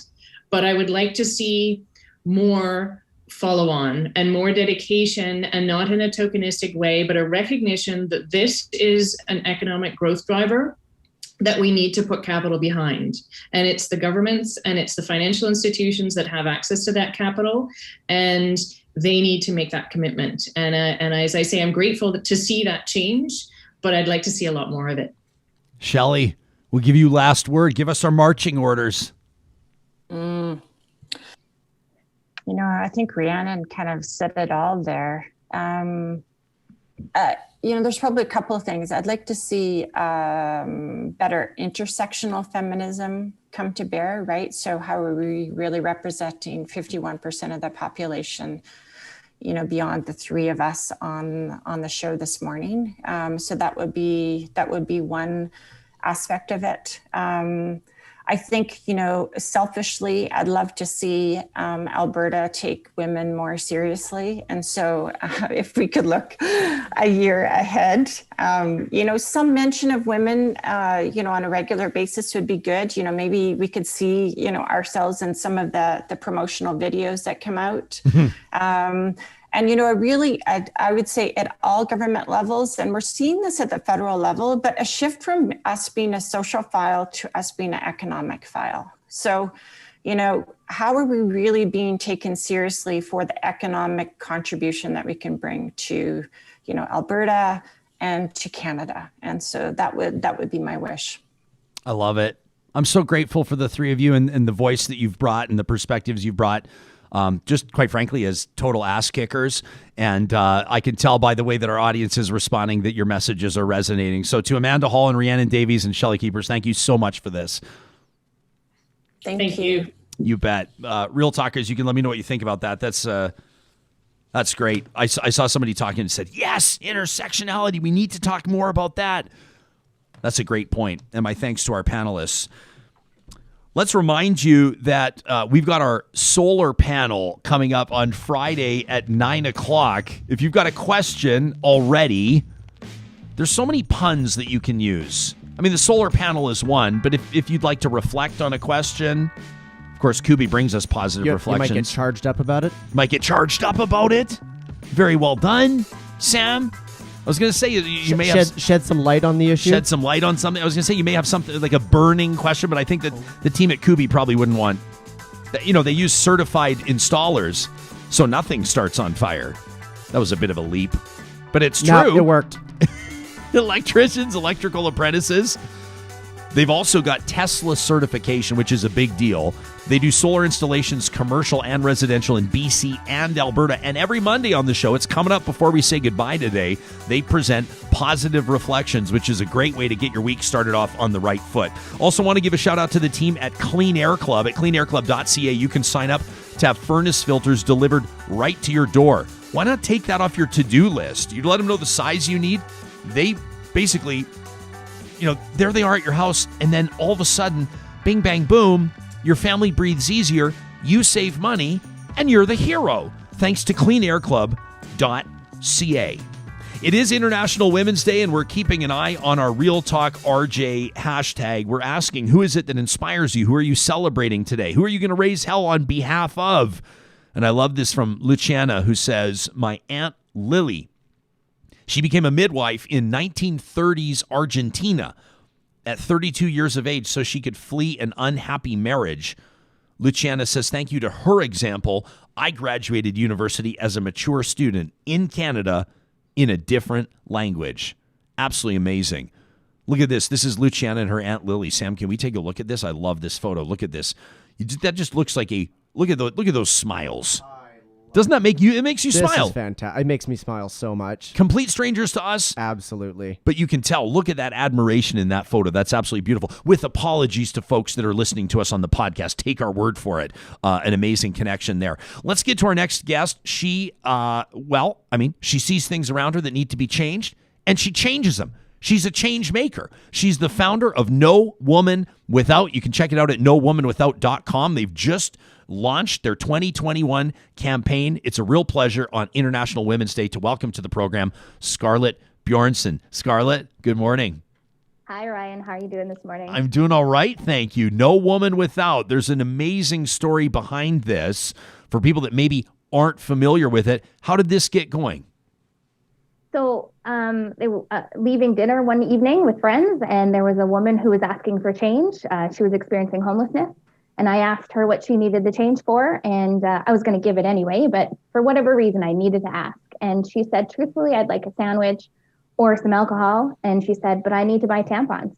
And that just slapped me across the face. I had never considered donating that. I volunteered, I spread messages, I helped out in the sector as much as I could, but I never considered donating menstrual products.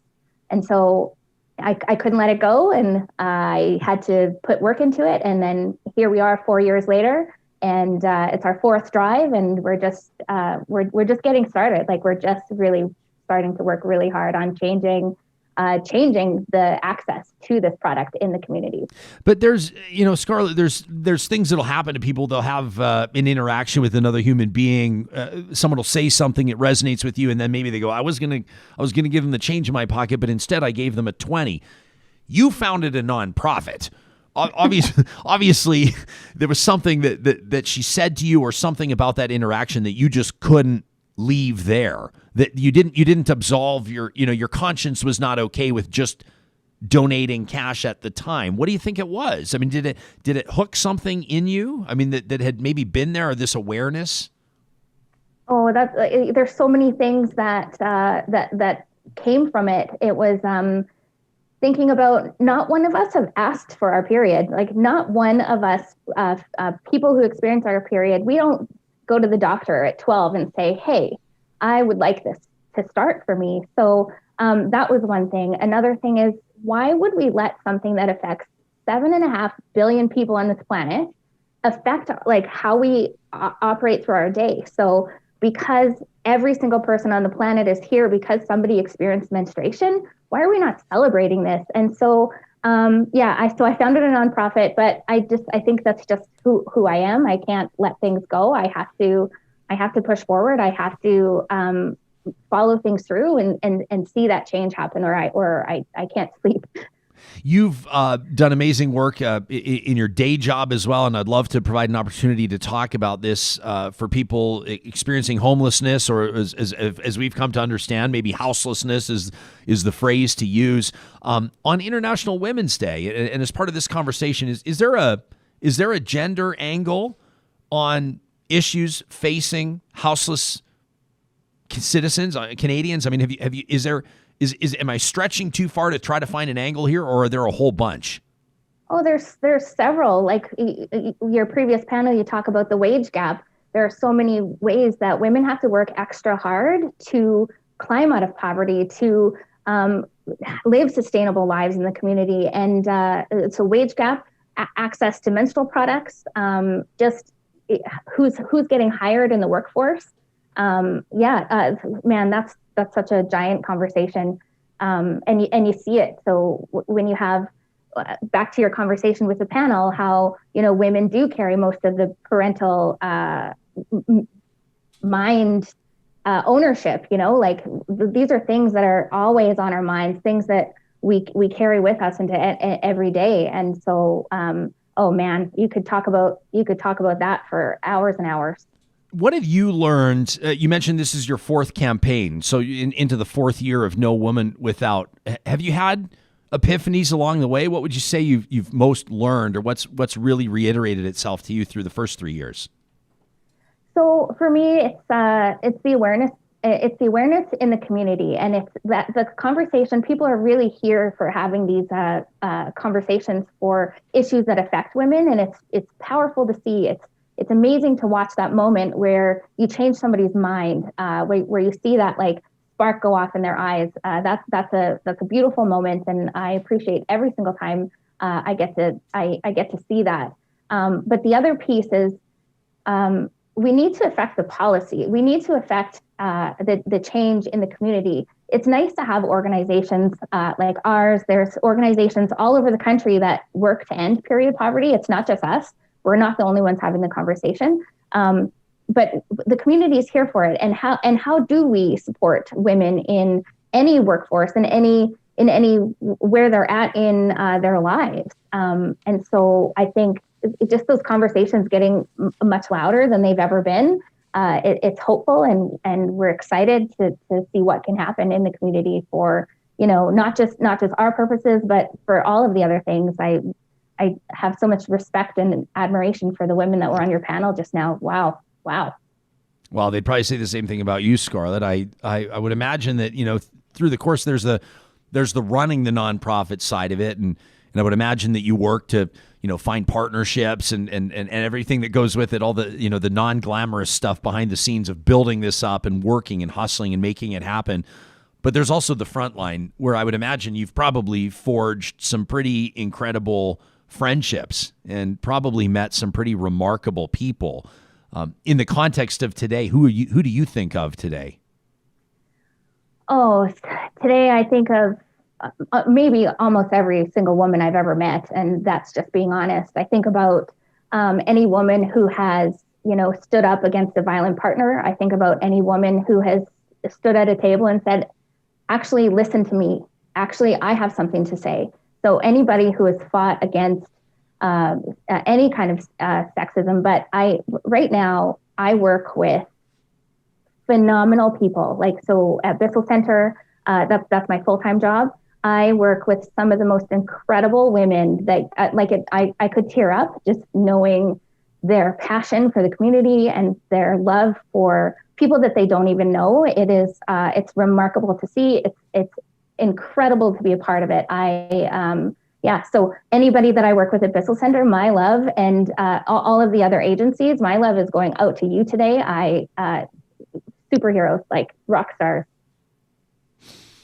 This is, it's the type of thing. What I love about this and why it's so important is like you said out of the gate, Scarlett, it's the type of thing that people don't think of. It's the type of thing that's not on people's radar, but you're doing such important work. Do you see this? Is this the type of a thing when you talk to people about the impact that No Woman Without has on their life? I would imagine, to a certain degree, it's probably quite obvious, like dignity, convenience, hygiene, health, but there's probably a bigger picture angle to it as well, right? Just with regards to the impact that it can have on someone's psyche or on their confidence, ultimately on their future. Do you see that? Yeah, it's think about going through your day and having like that mental energy that it takes to how am I gonna provide food for my children? How am I gonna do this? And then on top of that, how am I going to take care of an issue that, so I can work in the community, or I can just be in the community. That's the thing that people don't realize, is it's not just so you can get to work. It's not just so you can keep your pants clean. It is actually just so you can be in the community itself. Like, if you don't have access to this product, if you don't have that, and we've all been there. Like, so as women, we've all been there. We've all had an accident, or we've all had a day where our period comes on quickly and we don't realize, and then we're just like, oh, how am I going to get through this? So we can run to 7-Eleven, or we can run and grab that product. And so if you don't have money to go do that, just think about what that does to your confidence and your dignity. Like, it's as a person who's been able to afford it, it affects me. So imagine, having to make that choice of, a sandwich or tampons or like, it's one thing that, we can take off the list. It's one thing we can take off the list. And then if you consider, like, we're lucky here in Edmonton, it's not that expensive, but if you consider our northern communities, some women or people who are experiencing their menstruation, they're paying $25 for a box of tampons. Like, why are we in this space at this time? It's the bigger picture is, like, it just should be provided. Countries like Scotland, New Zealand, British Columbia provided, it says that you have to provide them in the schools. Like, it's happening. And this conversation it keeps going, but we can affect that change. We can actually say, we can find the funding. We can say, hey, this matters. You don't have to worry about this anymore. Thanks for all you do. Again, I get super passionate. I could talk about this all day. That's great, and you can, and we can, because we've got lots of time. But I didn't know that BC was doing that, and it's interesting how, isn't it interesting how menstruation products, female hygiene products, have oftentimes been served as a talking point for people to recognize how certain inequities exist. And you're doing a great job of pointing it out here. But I'd also, and I'll admit, I don't actually know that where the story's at now, but I've seen a lot of talk about even how things are taxed, right? And a lot of people have argued that taxes need to, that's a huge indicator that might not be on people's radar that indicates inequality. I agree, and this is an essential item, so they aren't charging. They took away the tampon tax, the pink tax, pink tax that a couple of years ago, and so that's great. But, like, why was that tax ever? And why it's an item that we have to purchase. So where's our tax break? Where's our line? I don't know, 240 on our tax return where we can say, hey, this is how much I spent on this year. Can you please take this off my gross annual income? That would be awesome. Yeah. What's next for you? I know that you're not going to say that this issue is solved. You've got the ball rolling here, but has it planted any other seeds along the way of other things that you're taking a look at as you survey the landscape and going, this is not okay, that needs to change? What's next? So as we move forward with No One Without Period, there's so much that we can do. And so the advocacy piece is the most important part for us. Is we want to raise the funds. We want to get the products to the organizations in our communities. But again, we want to continue on with our advocacy with affecting that policy, affecting that change, and having the products provided in Canada for free. And so that's what's next, is just continuing on with that messaging. And so what we're asking is that with our letter writing campaign, right, every time, if you're a person who gets your menstruation, and if you're a person who when you get that in every month, use that as a reminder to contact our MLA, to contact our MP. We want to see, Dear Justin Trudeau, I got my period this month, and this is why it's important for me to tell you this, because this matters to me. And so we're not going to rest with No One Without until we see that change, and then we can move forward with other projects. Heidi says not taxing menstruation products should be the absolute bare minimum. We should make them free. Hope says I'm going to start carrying them with me to give to homeless women now. Thank you, Scarlet, which is pretty awesome. Yeah. Do you get, like, I love the smile on your face when you hear that. You probably heard that a million times because it's something that's very doable that may just not have been on people's radar. It's so doable. And, I had an interaction recently where it was like, okay, we have these findings and this is great. We just need to find the funding. We'll just fund it. Where do you got to find the funding? Where do you get the funding for toilet paper? Where do you get the funding for soap in the bathroom? Just find the funding. Like the end of story. There's no, we don't have to reason anymore. We don't have to explain why we should be doing this. We should just be doing it. They should just be free. And so what I would say to like the broader community, if you own a business, make sure you have them in your bathrooms. If you I love the comment, like, I'm going to keep them on me and give them to homeless women as I see them. I appreciate that so much, because it really is about supporting each other where we're at, and how we do that is little things. And you would argue that maybe a tampon isn't a little thing, but like on the broad scope of how we can help in the community, it's the least we can do. Yeah, and I just think of it of a woman that's experiencing life on the street, and I mean, you can talk about big government programs and initiatives. Hey, isn't this wonderful that at a high level this is being funded, and you can but what does that person need? What does that human being need right in the moment, right now? That's their most important need right now. Right?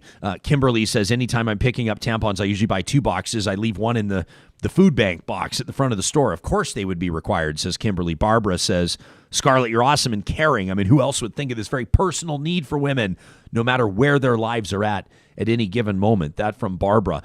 This letter writing campaign, is it formal? I mean, because you've got an army here that can mobilize. You've got this podcast army, this live viewing, these real talkers that are ready to mobilize at a moment's notice. What can you tell us? So if you go to our website, nowomanwithout.com/advocacy, we have links to find your MP, we have links to find your MLA, find your city councilor in different communities, Medicine Hat, Lethbridge. Like, we want to get super, super loud about this, and it's super important. And then we have also if you scroll down a little bit, there's a letter that you can just copy paste, throw that in your email. And get that sent off. Get really loud about this. Like, let's tell the government that we're not going to be quiet about this. We're not just going to accept for when they decide that they'll provide this for us. We want to see it provided now. Today. Okay, and you're doing a fundraising drive too. You're looking to raise 25 G's. Yeah, so we normally spend about $1,000 a month providing tampons and menstrual products to organizations in town. So Win House, Bissell Center. The food bank we will support, Sherwood Park Food Bank. Like, there's so many different organizations we support. And so $25,000 will help us to provide those. And we assume that this year more organizations will reach out to us. And so we set a lofty goal of $25,000. That's also hopefully to support other communities. So we're looking to raise funds. We're looking to make change. And that's what we're doing this year.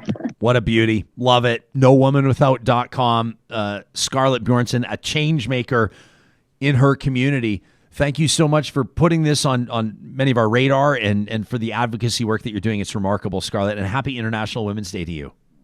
Thank you so much. Thank you for having us on, and great show today. Appreciate everything you do. Oh, thanks. I appreciate that very much.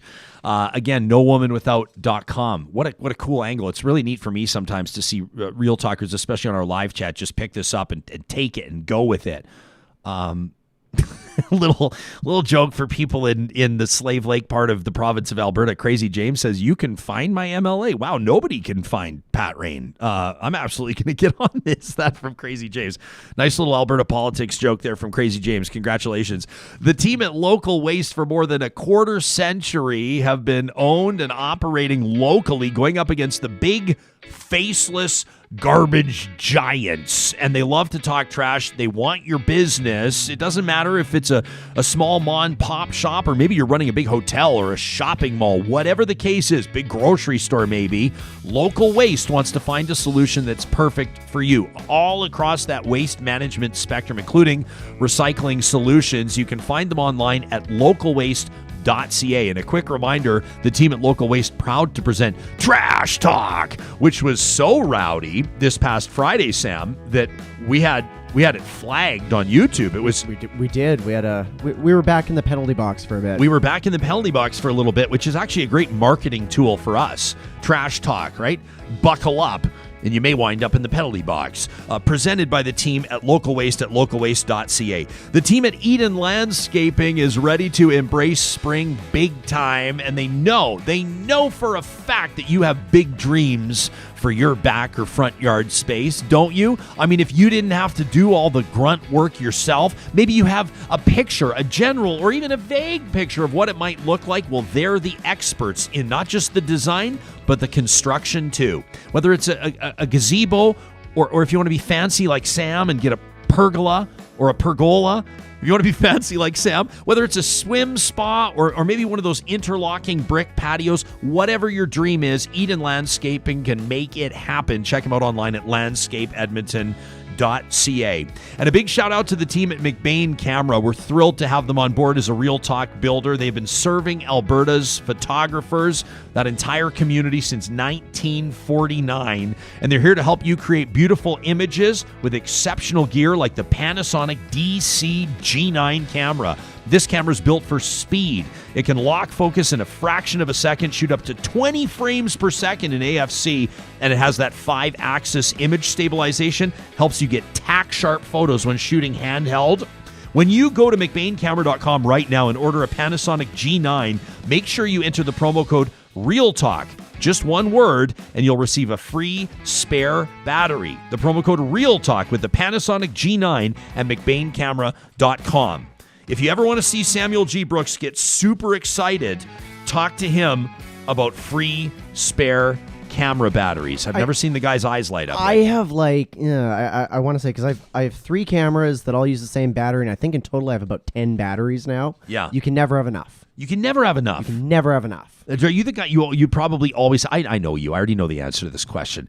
All of your batteries are probably always fully charged. You're not the guy that shows up on a shoot and goes, "Oh my gosh, all my batteries are dead." No, like who would do that? Well, some people would. Yeah, it's fair. That might be something I might do. This is why you're such an important member of this team. Every single week, and especially on Mondays, we remind you that we've got our Real Talk question of the week, and this week is an amazing one. We're asking you to hit the actual, like this. You're gonna have to hum and haw over these, and other ones might just be gut instinct answers. We're asking you about stuff like pants on dogs, and pineapple on pizza, and raisins. I mean, the stuff that really matters. Yeah, we've covered the Governor General. We've covered the budget. Yeah. We've covered a lot of COVID related stuff. All None kinds of of this stuff. is important compared to pants on dogs Yeah. and pineapple on pizzas. Yeah. Where do you stand? I'm afraid, because we've got such a wonderful synergy and a great working relationship, and I'm afraid to pollute it by asking you how you feel about pineapple on pizza. It's tasty. Oh, thank God. It's like, I am not okay. Kelly loves having pineapple pizza, so like in our standard pizza order, there's almost always a pineapple on pizza. Yes. I'm not somebody that flocks to it, but I don't pick it off. It's delicious. It's a little fruity nugget, little taste of sweetness right in there. Well, this Delicious. is interesting, Sam, I like because it. you've found some nuance to it.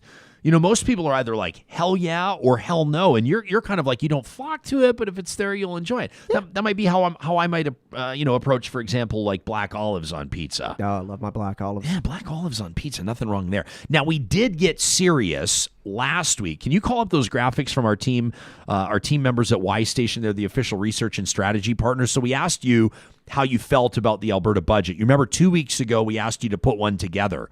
We said, "All right, big talkers. All right, huh? You're gonna take swipes at the finance minister. We know it. So are we.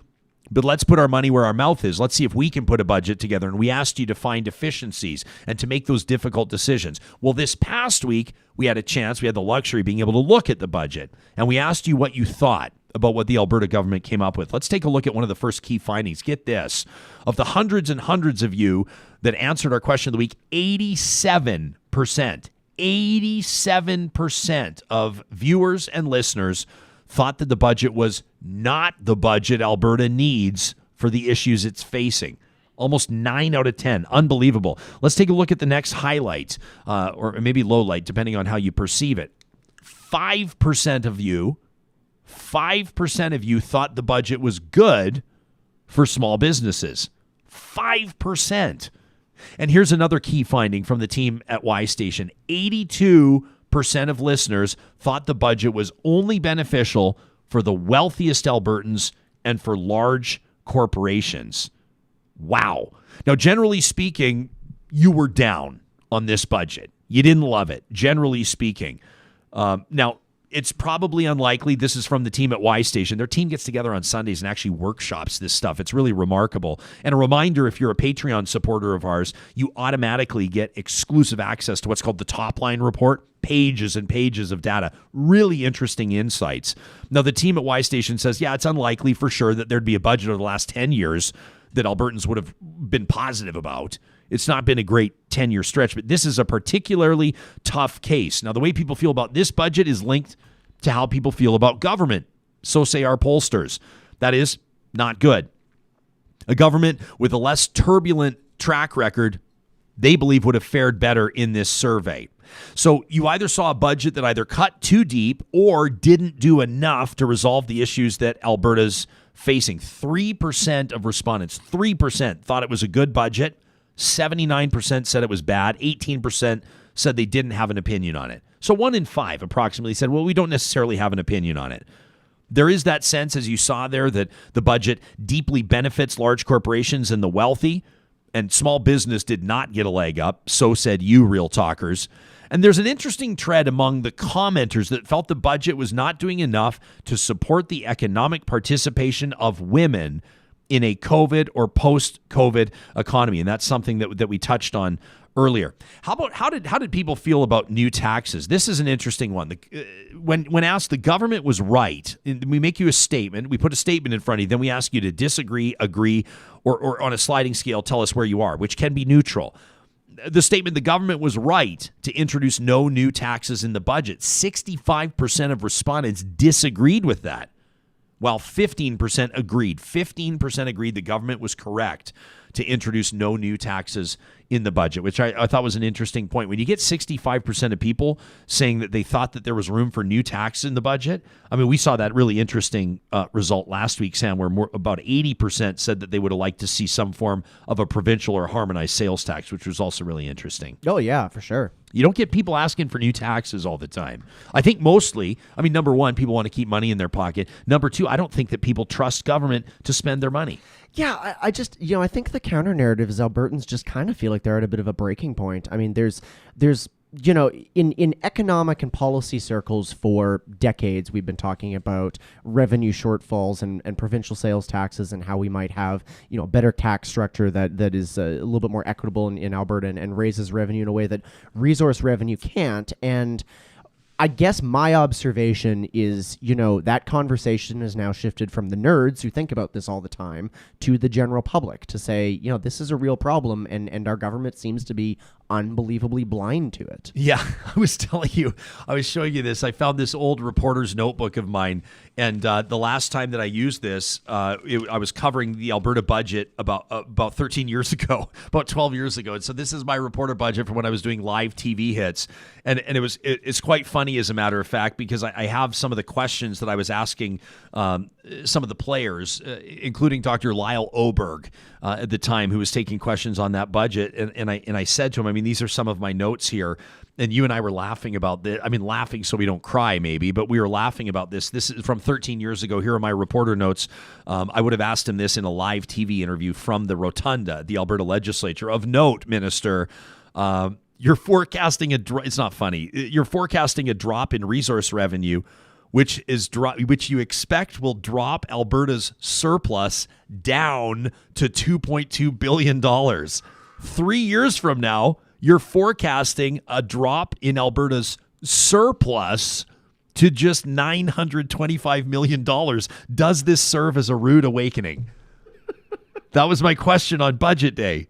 Unbelievable. How about this one? This was another question I would have asked Minister Oberg live on the show. No major contributions to the Heritage Savings Trust Fund nor the Sustainability Fund. Are savings not as much a priority this year? I mean, these are the types of questions we were asking 12, 13 years ago when it came to the Alberta budget. Now, here are the comments that you left. We asked you to fill in the blanks. In other words, if the yes, no, the agree, disagree is insufficient for you and you've got something you want to say, this is oftentimes why I think the top line reports are so fascinating and we love reading this stuff. One of you responding said this budget could have been so much worse. The public service, of which I count myself, needs to make some small sacrifices. The K-12 and the healthcare systems will be unhurt, providing wages don't steal from the pot. Another says the only good thing I can see in this budget is abandoning the nonsensical idea that provincial budgets should be balanced. Even then, they're right for the wrong reasons. They say we need to keep spending because it's a time of crisis. That's a good start. But the real reason to not balance the budget is because this is a province, not a household. Interesting. Another says my economic and political philosophy is polar opposite to that of the Alberta government. So I would say 99% of the budget is trash. If I had to pick one thing, it might be that $3 billion being invested to diversify the economy. Or I think they mean not trash, to expand aviation, tech, pharmaceutical, and tourism. I'm assuming you mean not trash. Another says the budget didn't gut healthcare and education to the extent I thought it would. It also didn't try to balance the books during a pandemic, which just isn't realistic. It's not realistic at all. You're forecasting a $19 billion deficit on what typically is about a $45 billion budget. For perspective, to try to balance, I mean, it'd be impossible. Yeah, it would be absolutely impossible. And I totally agree with the point. Like, not only is this not the right time to balance the budget, like it just isn't. We have to spend to get out of this. There's no other way around it. Sorry, guys. Yeah. There is no other way around it. I kind of want to latch onto the one person that said it's not a household budget. It's a provincial budget. And I scream that from the rooftops every time I can. Politicians use dog whistle language where they compare provincial budgets to getting our house in order, and they like it when you think about it in the same terms of your household budget, but it's not. It's absolutely not. And to not sound like a mouthpiece for the Trudeau government, I think he was spot on every time he said we took on debt so you wouldn't have to. Yeah. Even though that was a bit of a buzzword terminology and definitely was a really good talking point for a lot of pressers, that's government's job, is to weather the storm so the citizens don't. Well, yeah, except for that. And I mean, we don't, we are going to weather the storm. Of course we are. It's got to be paid back. I mean, we are going to. But yes, governments can borrow at very different rates than individuals. And obviously, government needs to step up. We've heard business owners saying that in many ways. Wigwith, quite rightfully so, on our chat says, you guys, instead, they just cut the funding to municipalities. So they transfer the funding loss onto them, which will raise taxes anyway. And Wigwith's not wrong about that. You can view the full top line report. If you do support us on Patreon, you'll get the keys to that, so to speak. And you can find those details at ryanjesperson.com. To wrap up every show on Mondays, we focus on positive reflections presented by our friends at Kubi Energy.